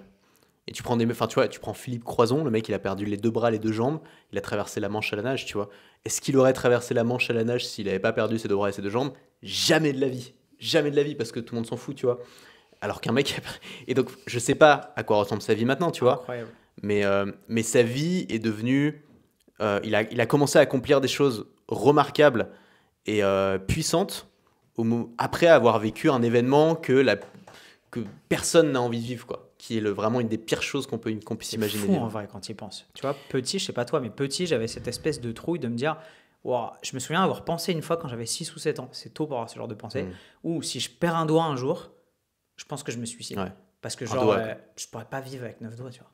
Blague. Alors que les gens s'en foutent. Les gens qui perdent des doigts s'en foutent. Les gens s'en foutent et maintenant, je le vois comme un tel symbole d'abnégation que je me dis, tu vois, je me le souhaite pas, parce que j'ai pas envie de finir en fauteuil roulant, mais je me dis, si un J'ai jour... un sécateur si tu veux, on peut te faire le test. C'est pas ce voilà. Mais je me dis, tu vois, si je finis en chaise roulante avec mes conneries de parachutisme, de moto, de machin et tout, qu'un truc comme ça m'arrive, bah ce sera peut-être affreux. Mais en vrai, pour moi, ce sera juste un symbole de j'ai un obstacle plus important de plus et je vais vous montrer comment je peux le surmonter pour arriver à triompher quand même, tu vois. Et c'est un peu cheesy, c'est un peu en mode la vie envoie ses plus gros obstacles à ses meilleurs soldats et tout. Mais en vrai, il y a un vrai truc de t'apprends pas à faire face à l'adversité, la vraie, tant que tu y es pas confronté en fait. Ouais, il y a aussi une forme de retour à l'équilibre du bonheur qu'on voit régulièrement. Ouais. Que ce soit quand on vit un événement très heureux, quand on vit un événement très dur, on a tendance à revenir à l'équilibre Ouais. dans une durée Tu plus l'as ou moins vu, cette longue. courbe-là, des mecs qui gagnent au loto ou des mecs qui C'est perdent ça, un ouais. membre. Et c'est très, je trouve que c'est très, ça peut être vu de manière un peu déprimante en disant bon, je serai jamais vraiment super heureux tout le temps, mais en même temps, bon, on le savait déjà. En fait, ça veut dire que tu Je pense à 30 ans, tu commences à savoir que bon, ce sera jamais le full bonheur, full time. Ça, c'est bon, ça, c'est réglé. Tu fais le deuil de Mais en même temps, tu te dis aussi, c'est aussi rassurant dans le sens où tu te dis, voilà, peu importe ce qui m'arrive, je pense que j'aurai la capacité de m'en remettre, quoi. Et même les choses qui me paraissent très très dures, quand j'y pense, c'est rassurant quelque part. Tu vois, il y a un truc de se dire, l'être humain est quand même résilient, on est quand même plus fort que ce qu'on pense, et voilà, quoi. C'est la vie. Je sais pas où je vais avec ça. Je vais m'arrêter. Moi, je sais, t'inquiète. Parlons muscu un peu, petite parenthèse, mais parce que évidemment, c'est un peu aussi ce qui me tient à cœur. Tu me disais avoir un plan d'attaque hyper, tu vois, léger pour pouvoir t'entraîner où tu veux et tout. Le paradoxe, c'est que tu t'entraînes dans une excellente salle de sport, mais tu fais la méthode Lafay dans la salle de sport quand tu vas. Je suis le relou qui va bloquer les petites salles, tu sais. Vous auriez des chaises, non? Bon, je vais me débrouiller, je vais bricoler un truc. En fait, la méthode Lafay, alors déjà, il a sorti une nouvelle version. Bon, c'est presque la même que celle d'avant, mais il y a un peu plus de matériel. En plus cybernétique. En fait, disons que ouais, c'est la même chose. Mais en gros, c'est juste, c'est pas vraiment une méthode sans matériel. C'est plus une méthode sans poids, au poids du corps en fait. Mais tu as besoin d'une barre de traction, tu as besoin de barres pour faire des dips, tu as besoin de chaises, je utilise des chaises, mais tu peux aussi utiliser des barres ou une sorte d'échelle, tu vois, pour mettre tes pieds, pour mettre tes jambes plus haut que les bras, etc. Donc en fait, moi j'ai tout ce qu'il me faut à la salle de sport pour faire ça. Chez moi, j'ai pas de barre de traction, tu vois. Donc dans la maison de campagne, j'ai installé tout ce qu'il faut grâce à monsieur Eric Flag, merci monsieur. Mais à Paris, du coup, je continue dans cette salle. Puis en plus, j'ai des potes maintenant qui y vont, donc ça me permet de les voir. Et surtout, il y a le sous-sol avec le sauna, le hammam, la piscine, etc. Donc après l'effort, le réconfort. Mais oui, j'avoue que je pourrais économiser un peu de sous, ouais. Clairement, en faisant ça juste en achetant une barre de traction. Ouais, c'est clair. Là, je me fais c'est cool, mais avoir. au moins quand tu pars à l'étranger ou que tu es dans un contexte où si demain il y a un nouveau confinement, une guerre nucléaire ou je ne sais quoi, tu sais que tu peux continuer à t'entraîner, prendre soin de ta santé où que tu sois. Ouais. Et c'est trop bien. Là. Les gens se rendent pas compte parce que vraiment, les gens disent ouais, méthode Lafay c'est cool quand t'es ado et tout, mais ensuite quand t'as des poids. Moi, j'ai jamais pris de muscle avec les poids. Tu vois, j'ai tout fait avec la méthode Lafay. Alors, je faisais probablement pas très bien et avec moins de rigueur. Mais la méthode Lafay, les gens pensent que tu peux pas progresser en faisant des pompes, mais en fait complètement. Les pompes, déjà, ça travaille tout, c'est un exercice hyper complet. Et en plus, en fait, c'est pas direct, tu fais des pompes et tu progresses. C'est avant de te faire les vraies pompes, tu vois, avec bras écartés, machin, qui vont venir vraiment construire le pec. Il te fait faire des petites pompes un peu plus faciles. D'abord, il te fait faire des dips, ensuite des pompes avec les mains surélevées, etc. Et en fait, tout ça avec 25 secondes de repos à chaque fois, 6 séries, etc. Donc, une fois que tu as bien congestionné d'avoir fait tout ça, bam, là, il te fait faire les vraies pompes bien intenses, bien difficiles, avec plus une répétition à chaque série. Et en fait, t'en peux plus, quoi. T'es là, t'arrives à tes 8-10 répétitions, t'es là, tu meurs. Moi, En vrai, il dit que dans le dernier bouquin, il explique que lui, il est contre la philosophie no pain, no gain, mais c'est le truc le plus douloureux que j'ai jamais fait, tu vois. Alors, c'est intense, c'est vraiment, vraiment intense. Mais ce qui est bien, c'est que c'est no-brainer. T'as pas à raisonner, t'as pas à réfléchir, tu fais ce qu'on te dit. Et ça, moi, j'aime bien parce que j'ai pas envie de... En fait, si tu dois réfléchir à chaque fois, ça fait de la friction, et plus il y a de friction, plus t'as chance d'abandonner. Ou alors de négocier avec toi-même, de dire non, mais là, je vais faire que 6 répétitions parce que je suis un peu... Non, tu fais le nombre de répétitions que tu peux, tu vas à l'échec à chaque fois, et en fait, tu t'épuises.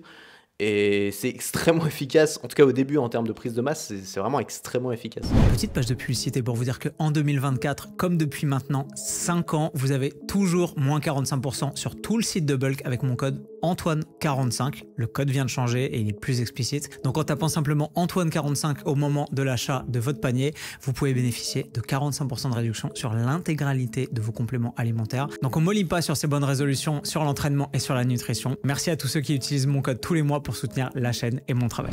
En fait, je voulais revenir là-dessus parce que dans ta vidéo, quand tu parlais de ce bilan-là, que tu disais ouais, je suis revenu à la méthode Lafay parce que pour moi c'était le plus efficace, j'ai jamais vraiment pris du muscle avec des poids, etc. J'étais là, wow. Et en fait, tu vois, en progressant dans ce milieu, j'ai appris à ne pas aller contre les croyances limitantes ou les idées des gens et à accepter pourquoi ils le formulaient comme ça pour comprendre d'où ils venaient. Ce qui est un mindset totalement différent. Parce qu'en fait, la vérité, si j'entends ça, ce serait dire bah non, tu peux progresser sans doute davantage avec des poids parce que tu as plus d'outils, tu as plus de paramètres à faire varier, d'angles, etc. La vérité du truc, c'est que dans ta situation et comme tu l'as vécu, et il n'y a que ça qui compte, c'est qu'en fait, tu as réussi à obtenir des meilleurs résultats parce qu'il y a un truc qui est un facteur clé de succès dans la muscu comme dans tout le reste qui a fait que tu as réussi avec la méthode Lafay là où tu n'as pas réussi avec les poids ou d'autres types de méthodes de musculation. C'est juste la facilité d'accès et le adherence, donc l'adhésion, tu vois, le fait que... C'est exactement ça. Quelle que soit la méthode, en fait, dans mon bouquin, il y en a une autre, dans ce qu'on vend dans notre formation bayésienne, il y en a une autre, etc., qui sont forcément plus abouties, sans doute plus efficaces, machin et tout, mais le succès incroyable de cette méthode et pourquoi ça a marché pour toi et pour des milliers d'autres mecs et des centaines de milliers sans doute, c'est parce que c'est facile, clé en main et que effectivement comme tu l'as dit, tu as zéro question à te poser, tu as zéro connaissance préliminaire à avoir, je suis pas obligé de t'expliquer l'ATP, la mTOR, d'ailleurs on n'en parle pas, il s'en fout. Non mais tu as dit un mot, c'est l'adhérence et je pense que tu as 100% raison et Olivier Lafay est un excellent vendeur et moi j'ai mon petit caractère, je suis un peu élitiste, tu vois, donc j'aime pas suivre la méthode average que tout le monde conseille. Donc tu dis ouais bon bah tous les mecs vont à la salle soulever des poids. Moi j'ai envie de faire ce que seulement 3% des mecs font et qui marche mieux que le reste. J'ai envie de trouver mon 80-20, ma loi de Pareto, le truc supérieur. Et donc peu importe si c'est vraiment supérieur ou pas. Si le mec est très très fort pour te le vendre comme la méthode supérieure, comme le mec incompris, en plus Olivier Lafay il joue vraiment sur cette rhétorique de tout le monde me déteste, tout le monde est contre moi, mais parce que j'ai compris, j'ai découvert la vraie méthode. Encore plus maintenant qu'il y a 15 ouais, ans. maintenant il s'est complètement radicalisé. Moi je suis très sensible à ça. C'est-à-dire que si le mec est vraiment bon pour essayer de me convaincre, pour bien m'expliquer, et dans le premier, alors moi j'ai pas été fan de la dernière version, mais j'ai relu du coup le premier bouquin, et le premier bouquin je trouve excellent, la manière dont il explique les choses, donc, il y a toujours une philosophie derrière, une grande simple, et grandes idées, la notion d'efficience, etc. Ouais. En fait, le mec l'a tellement bien expliqué. Genre, les étirements, moi, j'ai jamais fait d'étirements de ma vie, j'ai aucune souplesse et tout, c'est la cata. Et le jour, je me suis dit, il faudrait peut-être que je me mette à faire des étirements parce qu'il y a rien qui va, je grince de partout. Donc, je me remets dans la première version de la méthode Lafay. J'ai le chapitre sur les étirements. Le mec me retourne le cerveau en t'expliquant que si tu t'étires pas, t'as tes muscles, ta colonne vertébrale, elle va se souder, que tu vas finir bossu, que vraiment, c'est la. Il est tellement convaincant que j'arrive à la fin. Je me dis, mais putain, mais tous les jours de ma vie, à partir de maintenant, je m'étire. Et maintenant, tous les soirs, depuis un mois, tous les soirs, sans faute, je fais une séance d'étirement complet et tout. Parce que, enfin, quelqu'un qui me dit, ouais, il faudrait faire des étirements, c'est bien d'en faire de temps en temps. Il me dit pas ça. Quelqu'un qui me dit, si tu fais pas des étirements, mec, t'es mort. Et ça sert à rien de faire de la muscu parce que tu vas développer des muscles qui vont être trop courts, qui vont être renfermés sur toi-même. En plus, il t'explique même que tu vas avoir des idées noires, ça va avoir l'impact. Il t'explique que c'est le cœur de tout. Tu vois. C'est vrai que ça va. Sa rhétorique, elle va un peu loin sur certains trucs. Mais ouais, mais moi j'ai besoin de ça, tu vois. Moi j'aime bien les mecs qui pensent que leur thématique c'est le truc le plus important du monde et que c'est ça qui débloque tout dans la vie. Qui croient à leur J'aime bien ça, moi je suis un peu comme ça par aussi. le tu vois. prisme de leur. C'est ça, moi j'ai besoin d'être obsessionnel quand je me lance dans quelque chose. J'ai besoin de penser que c'est le truc le plus important du monde. Et donc si je travaille avec des gens qui te disent ouais, fais un peu ça, fais comme tu le sens, machin, ça va pas marcher. Il faut un mec qui t'explique que si tu fais pas ça, t'es mort et qu'il y a qu'une seule bonne façon de faire les choses et que tous les autres ils ont rien compris. Et Olivier Lafay il est très bon pour ça. Et donc ça marche pour moi parce que en effet, ça fait des années que je fais la muscu au poids du corps. J'essaye pas de rajouter des répétitions. Je m'occupe pas de ma nutrition. J'essaye pas d'augmenter mon apport calorique. Évidemment, il y a rien qui se passe, tu vois. Et là, je suis un truc où j'ai envie que ça marche. Et comme j'ai envie que ça marche, en fait, tout le reste, je le fais. C'est comme du placebo, tu vois. Tu prends un médicament qui marche pas. Mais si tu as vraiment envie que ça marche, ça peut avoir un effet positif parce que le désir est là et tu peux améliorer tous les autres paramètres sans même t'en rendre compte. En t'entendant en parler, je me rends compte qu'il a fait un truc qui est magistral. C'est qu'il a inclus dans l'essence même de sa méthode le côté gamification de la muscu qui est essentiel à la progression et qui est tu peux appliquer la meilleure méthode au monde si tu n'inscris pas dans ton schéma de fonctionnement le fait de devoir te pousser à progresser en rajoutant des reps, en faisant des exercices de plus en plus difficiles, en changeant l'inclinaison. Au début, tu fais des pompes avec les pieds par terre, après tu les surélèves, après il y a tu des fais niveaux, il y a une vingtaine de niveaux. Dès que tu en as marre, tu passes au niveau suivant. Et c'est un jeu. C'est-à-dire que moi, je me souviens du Antoine en 2012 quand j'étais journaliste à l'équipe et que je faisais la méthode Lafay chez moi en rentrant le soir après des journées interminables et j'étais éclaté et tout parce que je voulais prendre du muscle. Ça marchait de ouf. Pourquoi ? Parce que inscrit dans cette méthode, il y a le fait que t'as fait 6 reps ? Ok. Et ben, tu sais, les modes, tu te souviens ? Enfin, tu te souviens parce que tu le fais, mais moi, c'est super loin pour moi, ça. Bah, t'as validé ton mode 5, t'as le droit de passer au mode 6. T'as validé le mode 6, t'as le droit de passer au mode... Et je me souviens d'être allé, quand j'étais au Kazakhstan, j'avais que ça, j'avais pas de salle de muscu, j'étais au mode 15 sur les tractions et tout, j'étais comme un ouf. Et tu vois, même mentalement, j'étais en mode, oh, j'ai pas réussi à valider mon mode 13 et tout, machin. Parce qu'en fait, il l'a tourné d'une façon que cet impératif de se soumettre à une surcharge progressive, qu'elle soit avec les poids, avec la tension mécanique, avec le nombre de répétitions, etc., c'est un artefact, mais ça marche. Et ben en fait, c'est consubstantiel de la façon dont tu dois te pousser à l'entraînement pour pouvoir progresser. Il n'y a pas de séance similaire, quoi. Exact. Et ça, c'est ce qui manque comme tu l'as dit, malheureusement, à tous les mecs qui sont dans les salles de sport et qui font les mêmes séances toute leur vie en se disant je fais les choses bien, ça devrait marcher. Oui, ça a marché 2 semaines jusqu'à ce que ton corps s'habitue et qu'il faille un stimulus qui est différent. Pas fondamentalement différent, pas réinventer la roue, changer des exercices, faire des trucs totalement... Non, la même chose en plusieurs.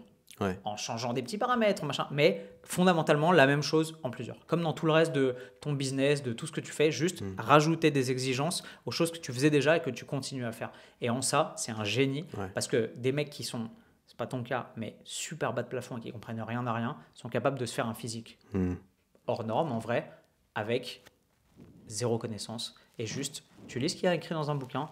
Tu regardes les photos. Moi, je suis plutôt bas de plafond, donc ça me convient très bien. Mais tu sais, un truc aussi qui, je pense, explique le succès de la méthode, c'est que le progrès est très rapide au début. Et je me souviens, c'était le cas en 2016, c'est le cas aussi maintenant. Au début, tu progresses très, très, très vite. Et du coup, parce que c'est le début où tu as le plus de chances d'abandonner, tu vois. Et du coup, c'est beaucoup plus facile à tenir parce que tu as l'impression que quasiment chaque semaine, tu vois des résultats visibles et tout. Et ça, c'est avoir réussi à faire ça. Alors, c'est très intense, mais avoir réussi à faire ça, c'est une force. C'est là que je me dis que j'ai pas été suffisamment intelligent pour faire un truc aussi simple. Tu vois, moi j'ai voulu faire, tu vois mon bouquin, c'est des tonnes de trucs scientifiques super intéressants pour les geeks de l'entraînement. Il y a des gens qui ont besoin de ça aussi, tu vois. Il y a des gens qui ont besoin de ça aussi. C'est pas la même niche. Ça va dépendre des psychologies de chacun, tu vois. Moi, j'aime bien aller me tourner vers les méthodes les plus simples, avec une grande idée derrière. Il y a des gens qui veulent aller vers la méthode la plus complète, avec tout le background scientifique derrière. Toi, c'est ce que tu proposes. C'est vrai. Et dans toutes les thématiques, tu vois que les deux coexistent. Travail, famille, non. Pas Travail muscu, style, élégance masculine. Ouais, ça j'ai du boulot aussi, il y a du boulot encore à faire pour ça. Ça me plaît que tu t'ouvres là-dessus. Je Non sais pas pas que je sois un parangon de l'élégance masculine, mais c'est toujours un truc. Tu vois, j'ai bossé chez JQ, j'ai tout un tas de potes qui sont dans le menswear, le men's style. Un de mes meilleurs potes, il a fondé Bonne Gueule. T'étais mannequin pour Abercrombie à un moment. Non, j'étais manager. Et je m'occupais des mecs qui étaient torse nu à l'entrée. T'aurais pu faire le mannequin d'Abercrombie. Non, j'étais trop petit. En fait, la blague, je pense que j'en ai déjà parlé publiquement, mais la blague, c'est que en sortant de l'équipe, tu vois, quand j'étais journaliste à l'équipe, ça payait pas du tout. J'étais journaliste stagiaire en alternance, je venais de finir et j'étais à 800 balles par mois. J'étais là, les cocos, je me suis barré de chez mes parents, j'ai 23 ans, il faut que je paye un loyer à Paris, 800 €, c'est pas possible, tu vois. Et il me disait, ouais, mais tu peux être pigiste si tu veux, mais il n'y a pas de place, machin, un petit tueur. Ok, super, il faut que je trouve de quoi bouffer, tu vois, vraiment. Et j'avais une ex à l'époque qui avait bossé comme mannequin chez Abercrombie au moment où ça venait d'ouvrir. Elle m'a dit, mais viens, ils cherchent plein d'étudiants, des jeunes, t'as un master, machin, tu peux faire ça de temps en temps, puis tu verras, ça te laisse le temps de mettre le pied à l'étrier, trouve un autre taf, tu vois. Et du coup, je me dis, bon, vas-y, je connaissais rien du tout, j'avais même pas suivi le lancement. En 2011, j'étais en Thaïlande en train de me faire casser la gueule par des meufs de 12 ans. Et je me dis, bon, ok, je vais le voir. Je me dis, si. Si, c'est arrivé déjà. J'ai raté cet épisode. C'est arrivé déjà. Et du coup, je vais à l'entretien, et en fait, je passe l'entretien. Et donc, moi, j'y allais, j'étais avec 50 gus dans un immense truc au boulevard Haussmann, bref. Et à la fin, il y a une nana qui vient me voir, elle me dit, toi, t'as pas envie d'être vendeur chez nous? Et je dis, bah si, c'est pour ça que je passe l'entretien. Elle me dit, oui, non, mais t'as pas envie de ça, t'as envie de plus. Je dis, bah, elle me dit, non, parce que là, des 50 gus qu'on parlait, t'es le seul à parler 5 langues, à avoir fait ci, à avoir un master et tout. Donc, tu vas revenir après-demain, puis on va te faire passer un entretien pour être manager. Je dis, bah, pourquoi pas, tu vois, mais elle me dit, mais du coup, c'est un plein temps, c'est une carrière. Je dis, bah, vas-y, feu, tu vois. Et du coup, j'ai fait ça. Et en fait, la blague, c'est qu'elle m'a avoué après, parce que tu sais, ils s'étaient pris tous cette série de procès de ouf, parce qu'au début, ils triaient les gens sur leur physique et tout. Elle m'avait dit, tu vois, tu faisais un bon manager, mais on t'aurait jamais pris comme vendeur parce que tu étais trop petit, tu vois. Ah ouais. Et là, je fais, wow. Elle me dit, non, il fallait faire, à l'époque, c'était ultra dur, on prenait que des mecs qui faisaient genre C'est minimum ouf. 1m83, 85 et tout. Et j'étais là, genre, putain, mais. Alors, Tu mesures 1 mètre combien? 76. Ouais, c'est quand même pas mal. Mais bah les couilles, mais parce que dans leurs critères, c'était en mode, il fallait Ouais. que des mecs ultra grands et tout. Ouais. Et tu vois, Ouais, moi, bon, quand je les c'était- manageais et qu'on avait le Mike Jeffries, qui était le directeur, le CEO, le créateur, machin et tout, pas le créateur parce que c'est Zara Fitch et David Abercrombie il y a 150 ans, mais le CEO de l'époque qui était ultra famous pour ses déclarations très puantes et ses points de vue très discutables, tu vois, il venait, il fallait que des mecs parfaits, tu vois. Il fallait, on les alignait à la Ouais, gate bah après, de c'était le l'entrée au concept truc. marketing du truc, tu vois. Ouais, Et ça a marché un temps jusqu'à ce que ça ouais, ça pouvait pas qui se durer brûle les ailes éternellement. dessus, tu vois. Ouais. Mais je sais plus du tout pourquoi on a fait une. Le style. Oui.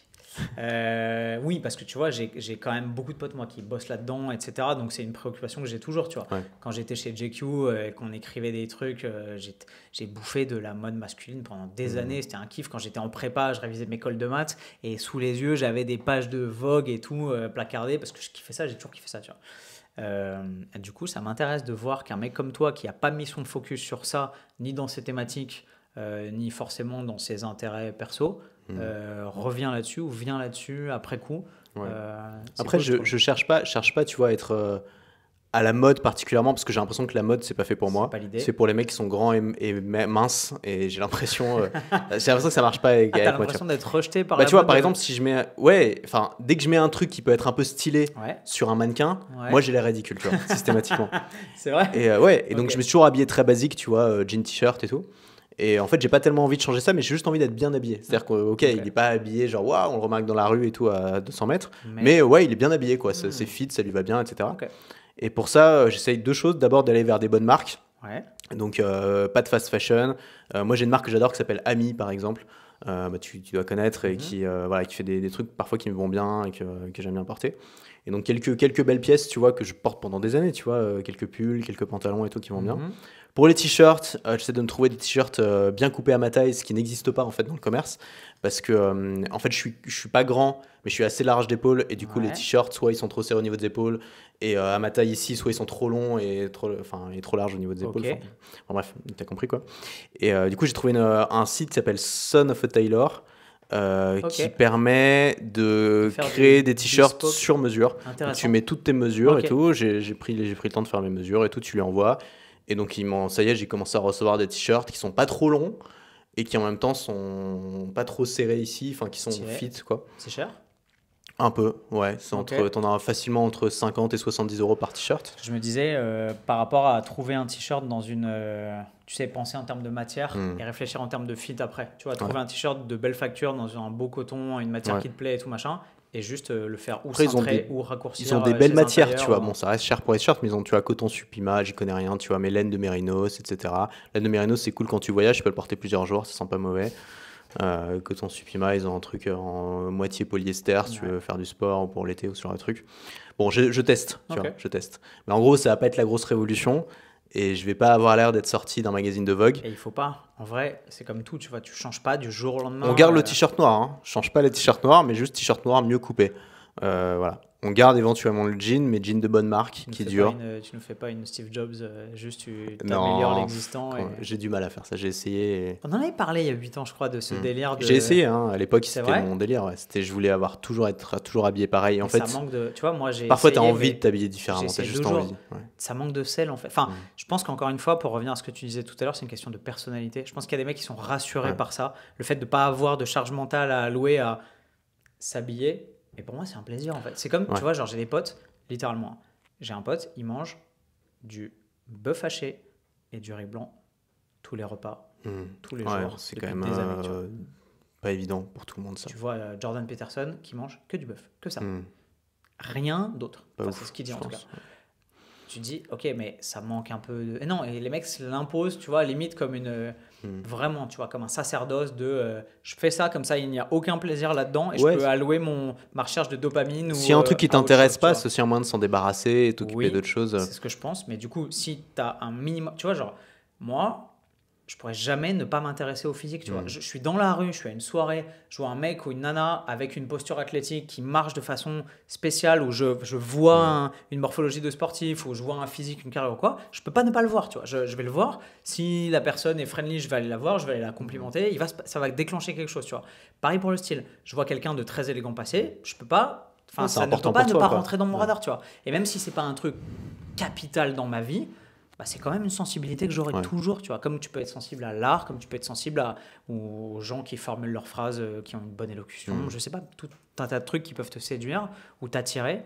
Moi, ce sera toujours dans un coin de ma tête, tu vois. Donc je me dis, ok, tuer ça, cette part de plaisir en vrai, ou d'enrichissement ou de curiosité intellectuelle, hédoniste au quotidien, en le remplaçant par un jean Levi's 501, un pull à col roulé noir et des New Balance, je sais plus le chiffre, 504. Si ça te va bien, pourquoi pas, tu vois. Tu vois.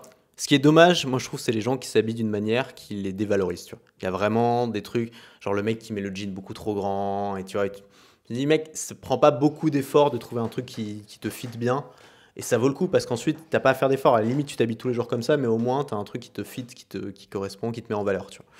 Donc pour moi, c'est plus ça que je veux pas m'habiller mal. Voilà. Mais après, j'ai pas l'obsession de. Je suis pas ultra sensible au style, et j'ai pas envie que les gens se disent ouais, il est trop stylé, tu vois. J'ai envie que les gens se disent ouais, ok, il est solide, lui-même. quoi. Il est cohérent dans son personnage de lui et ça lui va bien. J'ai pas envie que les gens se disent quelque chose, tu vois. Faut que ça passe. Je me souviens d'une citation qui disait l'élégance, c'est ce qui ne se voit pas, mais qui se remarque au premier coup d'œil. T'es allé en Italie déjà ?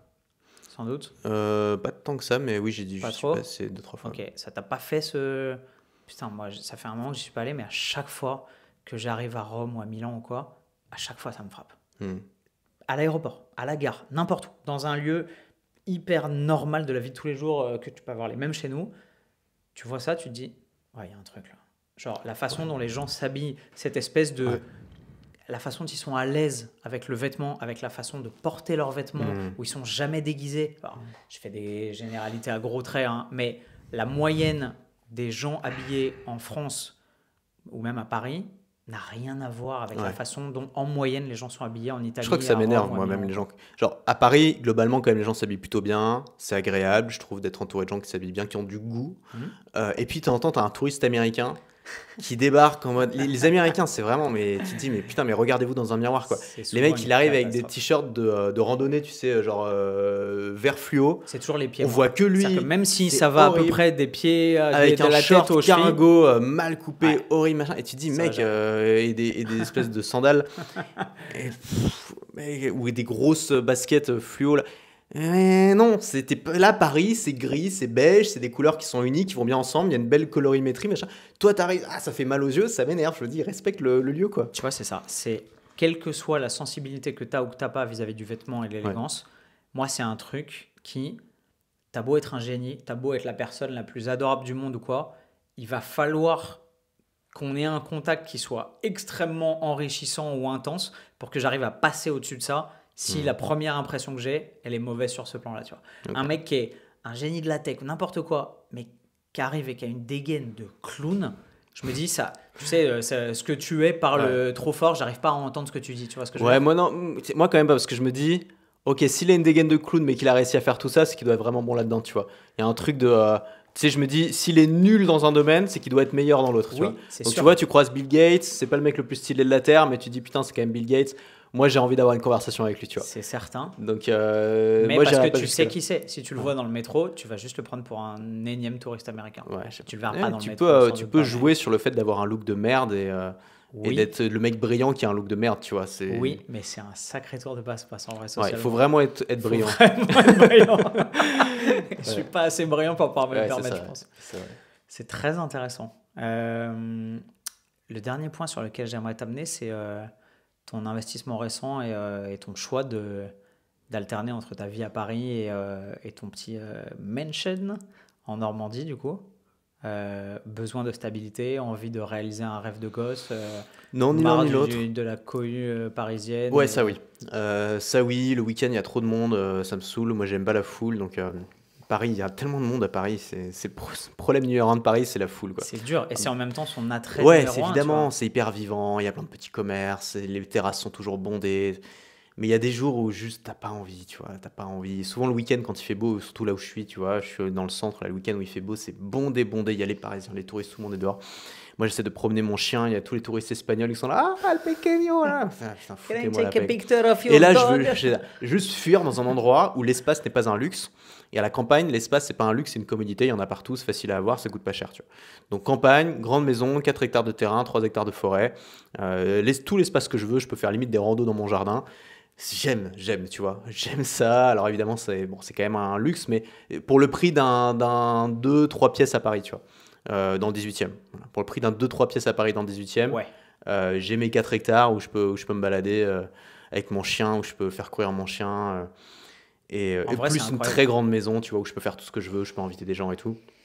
Et en fait, je me dis, c'est juste l'espace, tu vois. L'espace, quand tu es à Paris, c'est tellement rare, tellement cher, tellement inaccessible. Si tu veux faire une vidéo dans la rue à Paris, c'est la galère. Tout le monde te regarde, machin. Là, je fais une vidéo, je fais des pubs dans mon jardin avec mon téléphone dans la main, je me balade et tout. C'est le luxe pour moi. T'as aucun voisin qui te Et juge. en fait, c'est un luxe, encore une fois, relativement accessible par rapport à ce que c'est le luxe d'avoir de l'espace à Paris. Tu vois. C'est fou comme Et- on valorise les choses différemment quand on change de point de vue, en vrai. Parce que ici, qu'est-ce que tu valorises à Paris? Bah, ce que t'as pas. Donc, genre, bah, quand tout le monde vit dans un 25 mètres carrés, tu te dis, bah ouais, il me faut de l'espace, il me faut un ciel bleu au-dessus de la tête, un peu d'herbe où foutre mes orteils, de quoi respirer et tout. Alors que quand t'es là-bas, tu parles aux gens qui sont genre normands et qui sont nés là-bas et qui vivent là-bas. Ils disent, oh, on Ouais. n'a pas la Fnac, on n'a pas, tu sais, genre, mais on te bat les couilles de la Fnac. Non, mais c'est pour ça que le vrai luxe, c'est de pouvoir avoir les deux, quoi. Pouvoir alterner entre les deux. Moi, je suis extrêmement reconnaissant d'avoir ça et je me dis, je n'ai pas besoin de plus, tu vois. Genre, alors, ça, il faut que je paye maintenant ma maison, hein, donc il faut que je bosse pour la payer. Mais j'ai pas besoin de plus, en fait. Vraiment, c'est les deux faces de ma pièce. Avant, il me manquait ça, je sentais qu'il me manquait ça. J'avais besoin de pouvoir. J'aime bien la nature, j'aime bien me balader dans la nature et tout. Maintenant, je suis comblé, quoi. T'as senti ça pendant le confinement? Ouais, c'était le déclencheur, le confinement. Mais c'est horrible. Ça a Ouais, été j'étais le pas à Paris, déclencheur hein, pour en plus, j'étais à la tellement de campagne. gens, en vrai. Mais de quoi? Ça a été un déclencheur pour tellement de gens. en vrai. Ouais, on était coincé dans un Airbnb à la campagne. Donc, déjà, super luxe, on est à la campagne, je peux faire des randos et tout. Mais c'était pas chez nous, on pouvait rien faire. L'herbe, elle pousse, la tondeuse, elle est enfermée dans un truc avec cadenas, on peut pas l'utiliser, machin. Donc se dire, putain, ça aurait été tellement cool là, d'avoir notre maison, de pouvoir faire des trucs dans le jardin, pouvoir s'occuper de la maison. On aurait même pas vu passer le confinement, tu vois. Moi, j'aurais continué à bosser sur Internet, pas de souci. Et je me suis dit, en fait, il y en aura peut-être d'autres. Des épidémies, quand même, dans un monde mondialisé, ça va pas être si rare que ça. Et s'il y en a d'autres, on sera très, très, très content d'avoir une maison dans la campagne. Pas du tout original. Il y a plein de Parisiens qui ont eu cette idée à ce moment-là. Ça fait flamber les prix. Mais bon, qu'est-ce que tu veux? On veut ce qu'il y a de mieux pour nous, hein. Les gens peuvent pas t'en vouloir de vouloir ce qui est le mieux pour toi. Si tu peux t'offrir ce qui est le mieux pour toi, tu vas le faire, quoi. Donc voilà. Clairement. C'est marrant, moi j'ai eu le même sentiment, mais comme tu le dis, comme des millions de gens, sans doute. Et j'ai eu un trop plein de paris à ce moment-là, tu vois. Et j'ai tenu jusqu'en 2021 où j'ai dit, ok, terminé, tu vois. Genre, oui, j'aime bien Paris, oui, j'aime bien les gens, oui, j'ai mes potes ici et tout, mais je peux plus me forcer à vivre ici, alors qu'en vrai, j'en ai pas besoin et que je peux vivre d'où je veux grâce à la structure de mon business, Ouais. etc.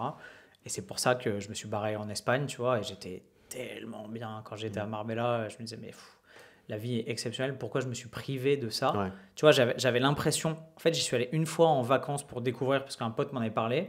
Je suis allé une semaine, et tu sais, dans chaque truc, je me disais, mais je pourrais vivre comme ça, en fait. Tu sais, où tu te dis, pas comme le digital nomade, où tu dis, ah, c'est sympa, mais ouais, 3-4 mois par an, après, j'ai besoin de. Non, dans chaque situation de vie, je me disais, ah, mais je me verrais bien faire ça tout le temps, en fait. Ouais. Et je suis revenu, je me suis dit, ok, là, il se passe un truc, tu vois. Genre, ma petite voix au fond de ma tête, elle me parle trop fort pour que je l'écoute pas. Tu Ouais, vois, je bien me suis sûr, dit, ok, il faut qu'on se casse, en fait. Et j'ai rendu mon appart. Mais c'est bien Paris, qu'il y ait on des gens s'est barré, tu vois. qui soient pas heureux à Paris parce qu'on est trop, on est trop à vouloir On est vivre trop à à Paris. vouloir être heureux C'est le sans problème vous, de Paris. donc barrez-vous. Non mais non, mais c'est pas ça. Mais c'est le problème de Paris, c'est qu'il y a trop de gens qui veulent être à Paris et les prix, ça fait flamber les prix et finalement les gens qui ont plus envie de vivre à Paris, ce sont pas ceux qui peuvent y vivre, tu vois. Les jeunes, c'est génial d'être à Paris quand t'es jeune, c'est là où tu peux avoir tous tes potes, il y a plein de trucs à faire, tu peux sortir, tu peux voir plein de trucs.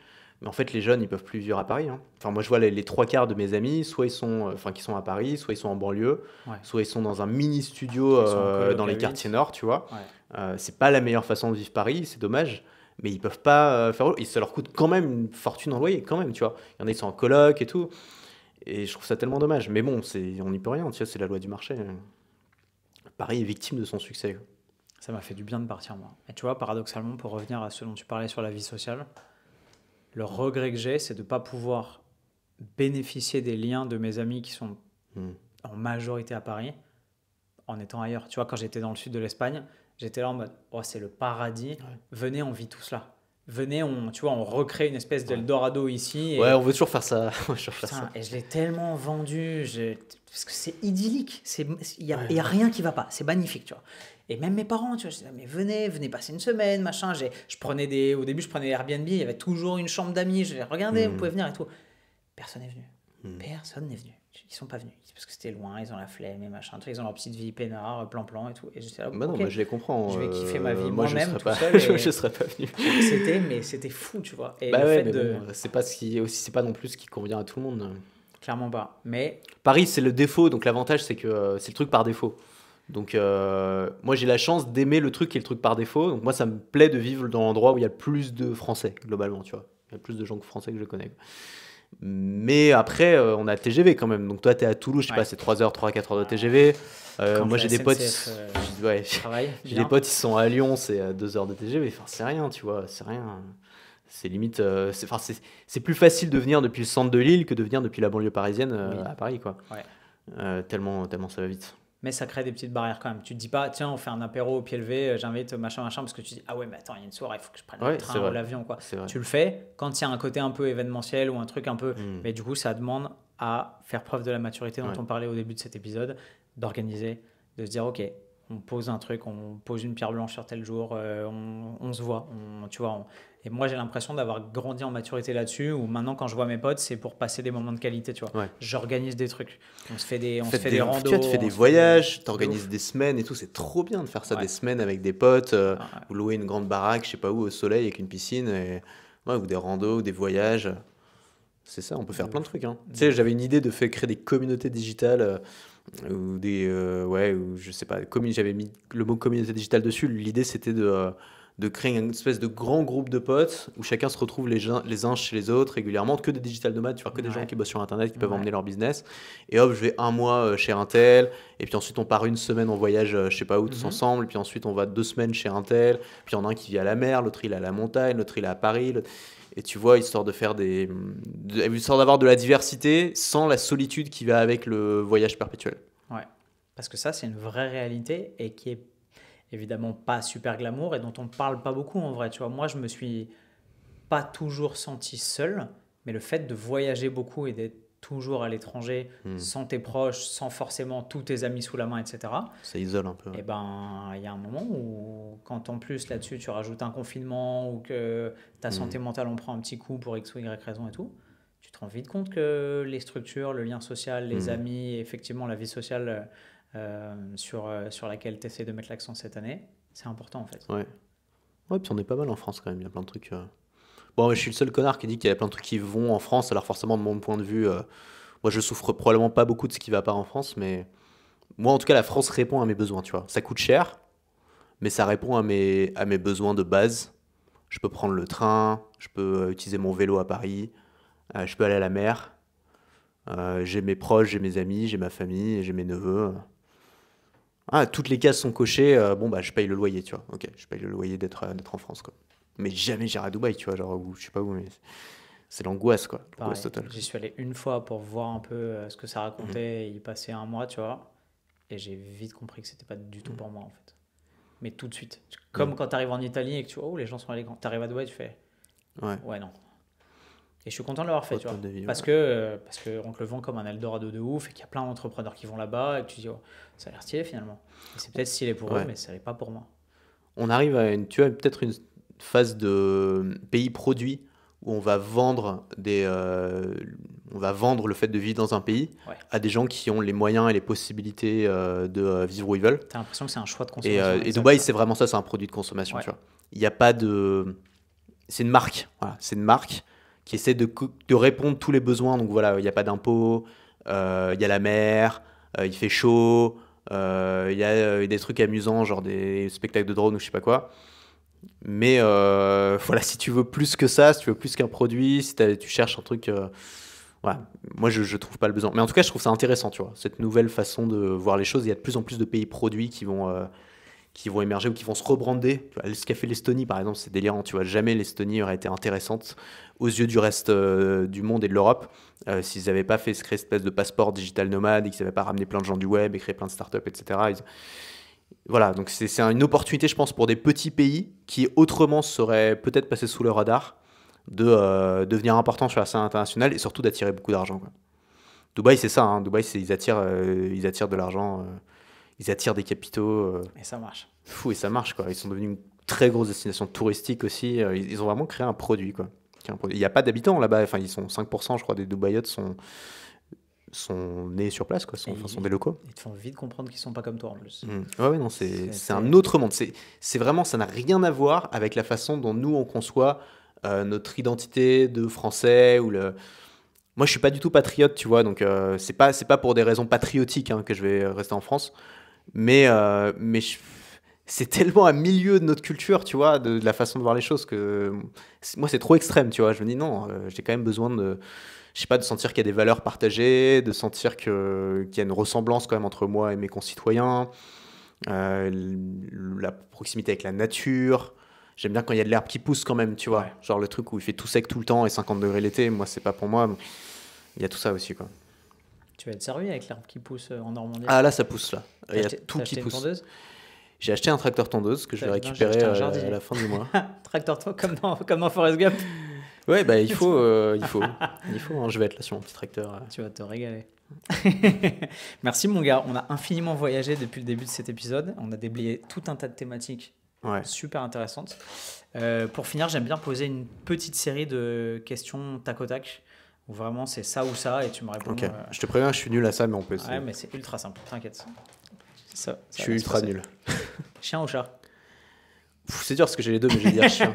je les mets dans la sauce parce que c'est moi qui ai fait les questions, donc je sais exactement. Okay. Petite préférence pour les chiens. Viande ou graine? Viande, quand même. Ok. Travail ou liberté? Liberté. Appart à Paris ou manoir en Normandie? Appart à Paris. France ou étranger? France. Ok. Grosse communauté ou petite audience qualifiée? Petite audience qualifiée. Ok. Action ou réflexion? Action.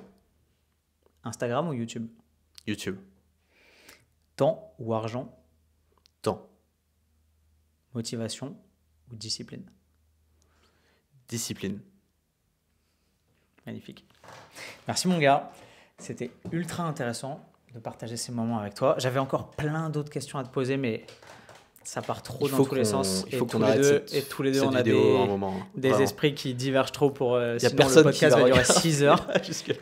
Merci infiniment si vous êtes restés jusqu'à la fin de cet épisode qui était ultra intéressant pour moi. Je l'espère pour vous aussi. Je vous mets tous les liens du phénoménal travail d'Antoine en description, juste en dessous, son Instagram, sa chaîne YouTube, sa boutique Podia. Merci beaucoup. Voilà, vous avez tout. Allez voir ce qu'il fait, c'est extrêmement inspirant. Merci beaucoup. Merci à toi, ça me touche. Et on se retrouve pour de nouvelles aventures dans un prochain épisode. Et comme d'hab, avec le sourire. Bye. Salut à tous, merci d'avoir regardé cette vidéo. Si elle vous a plu, je suis sûr que l'épisode qui est juste ici vous plaira tout autant. Et tout ce que vous avez à faire pour pouvoir le regarder, c'est de cliquer dessus. Merci encore, et surtout n'oubliez pas de vous abonner à la chaîne en cliquant juste en dessous.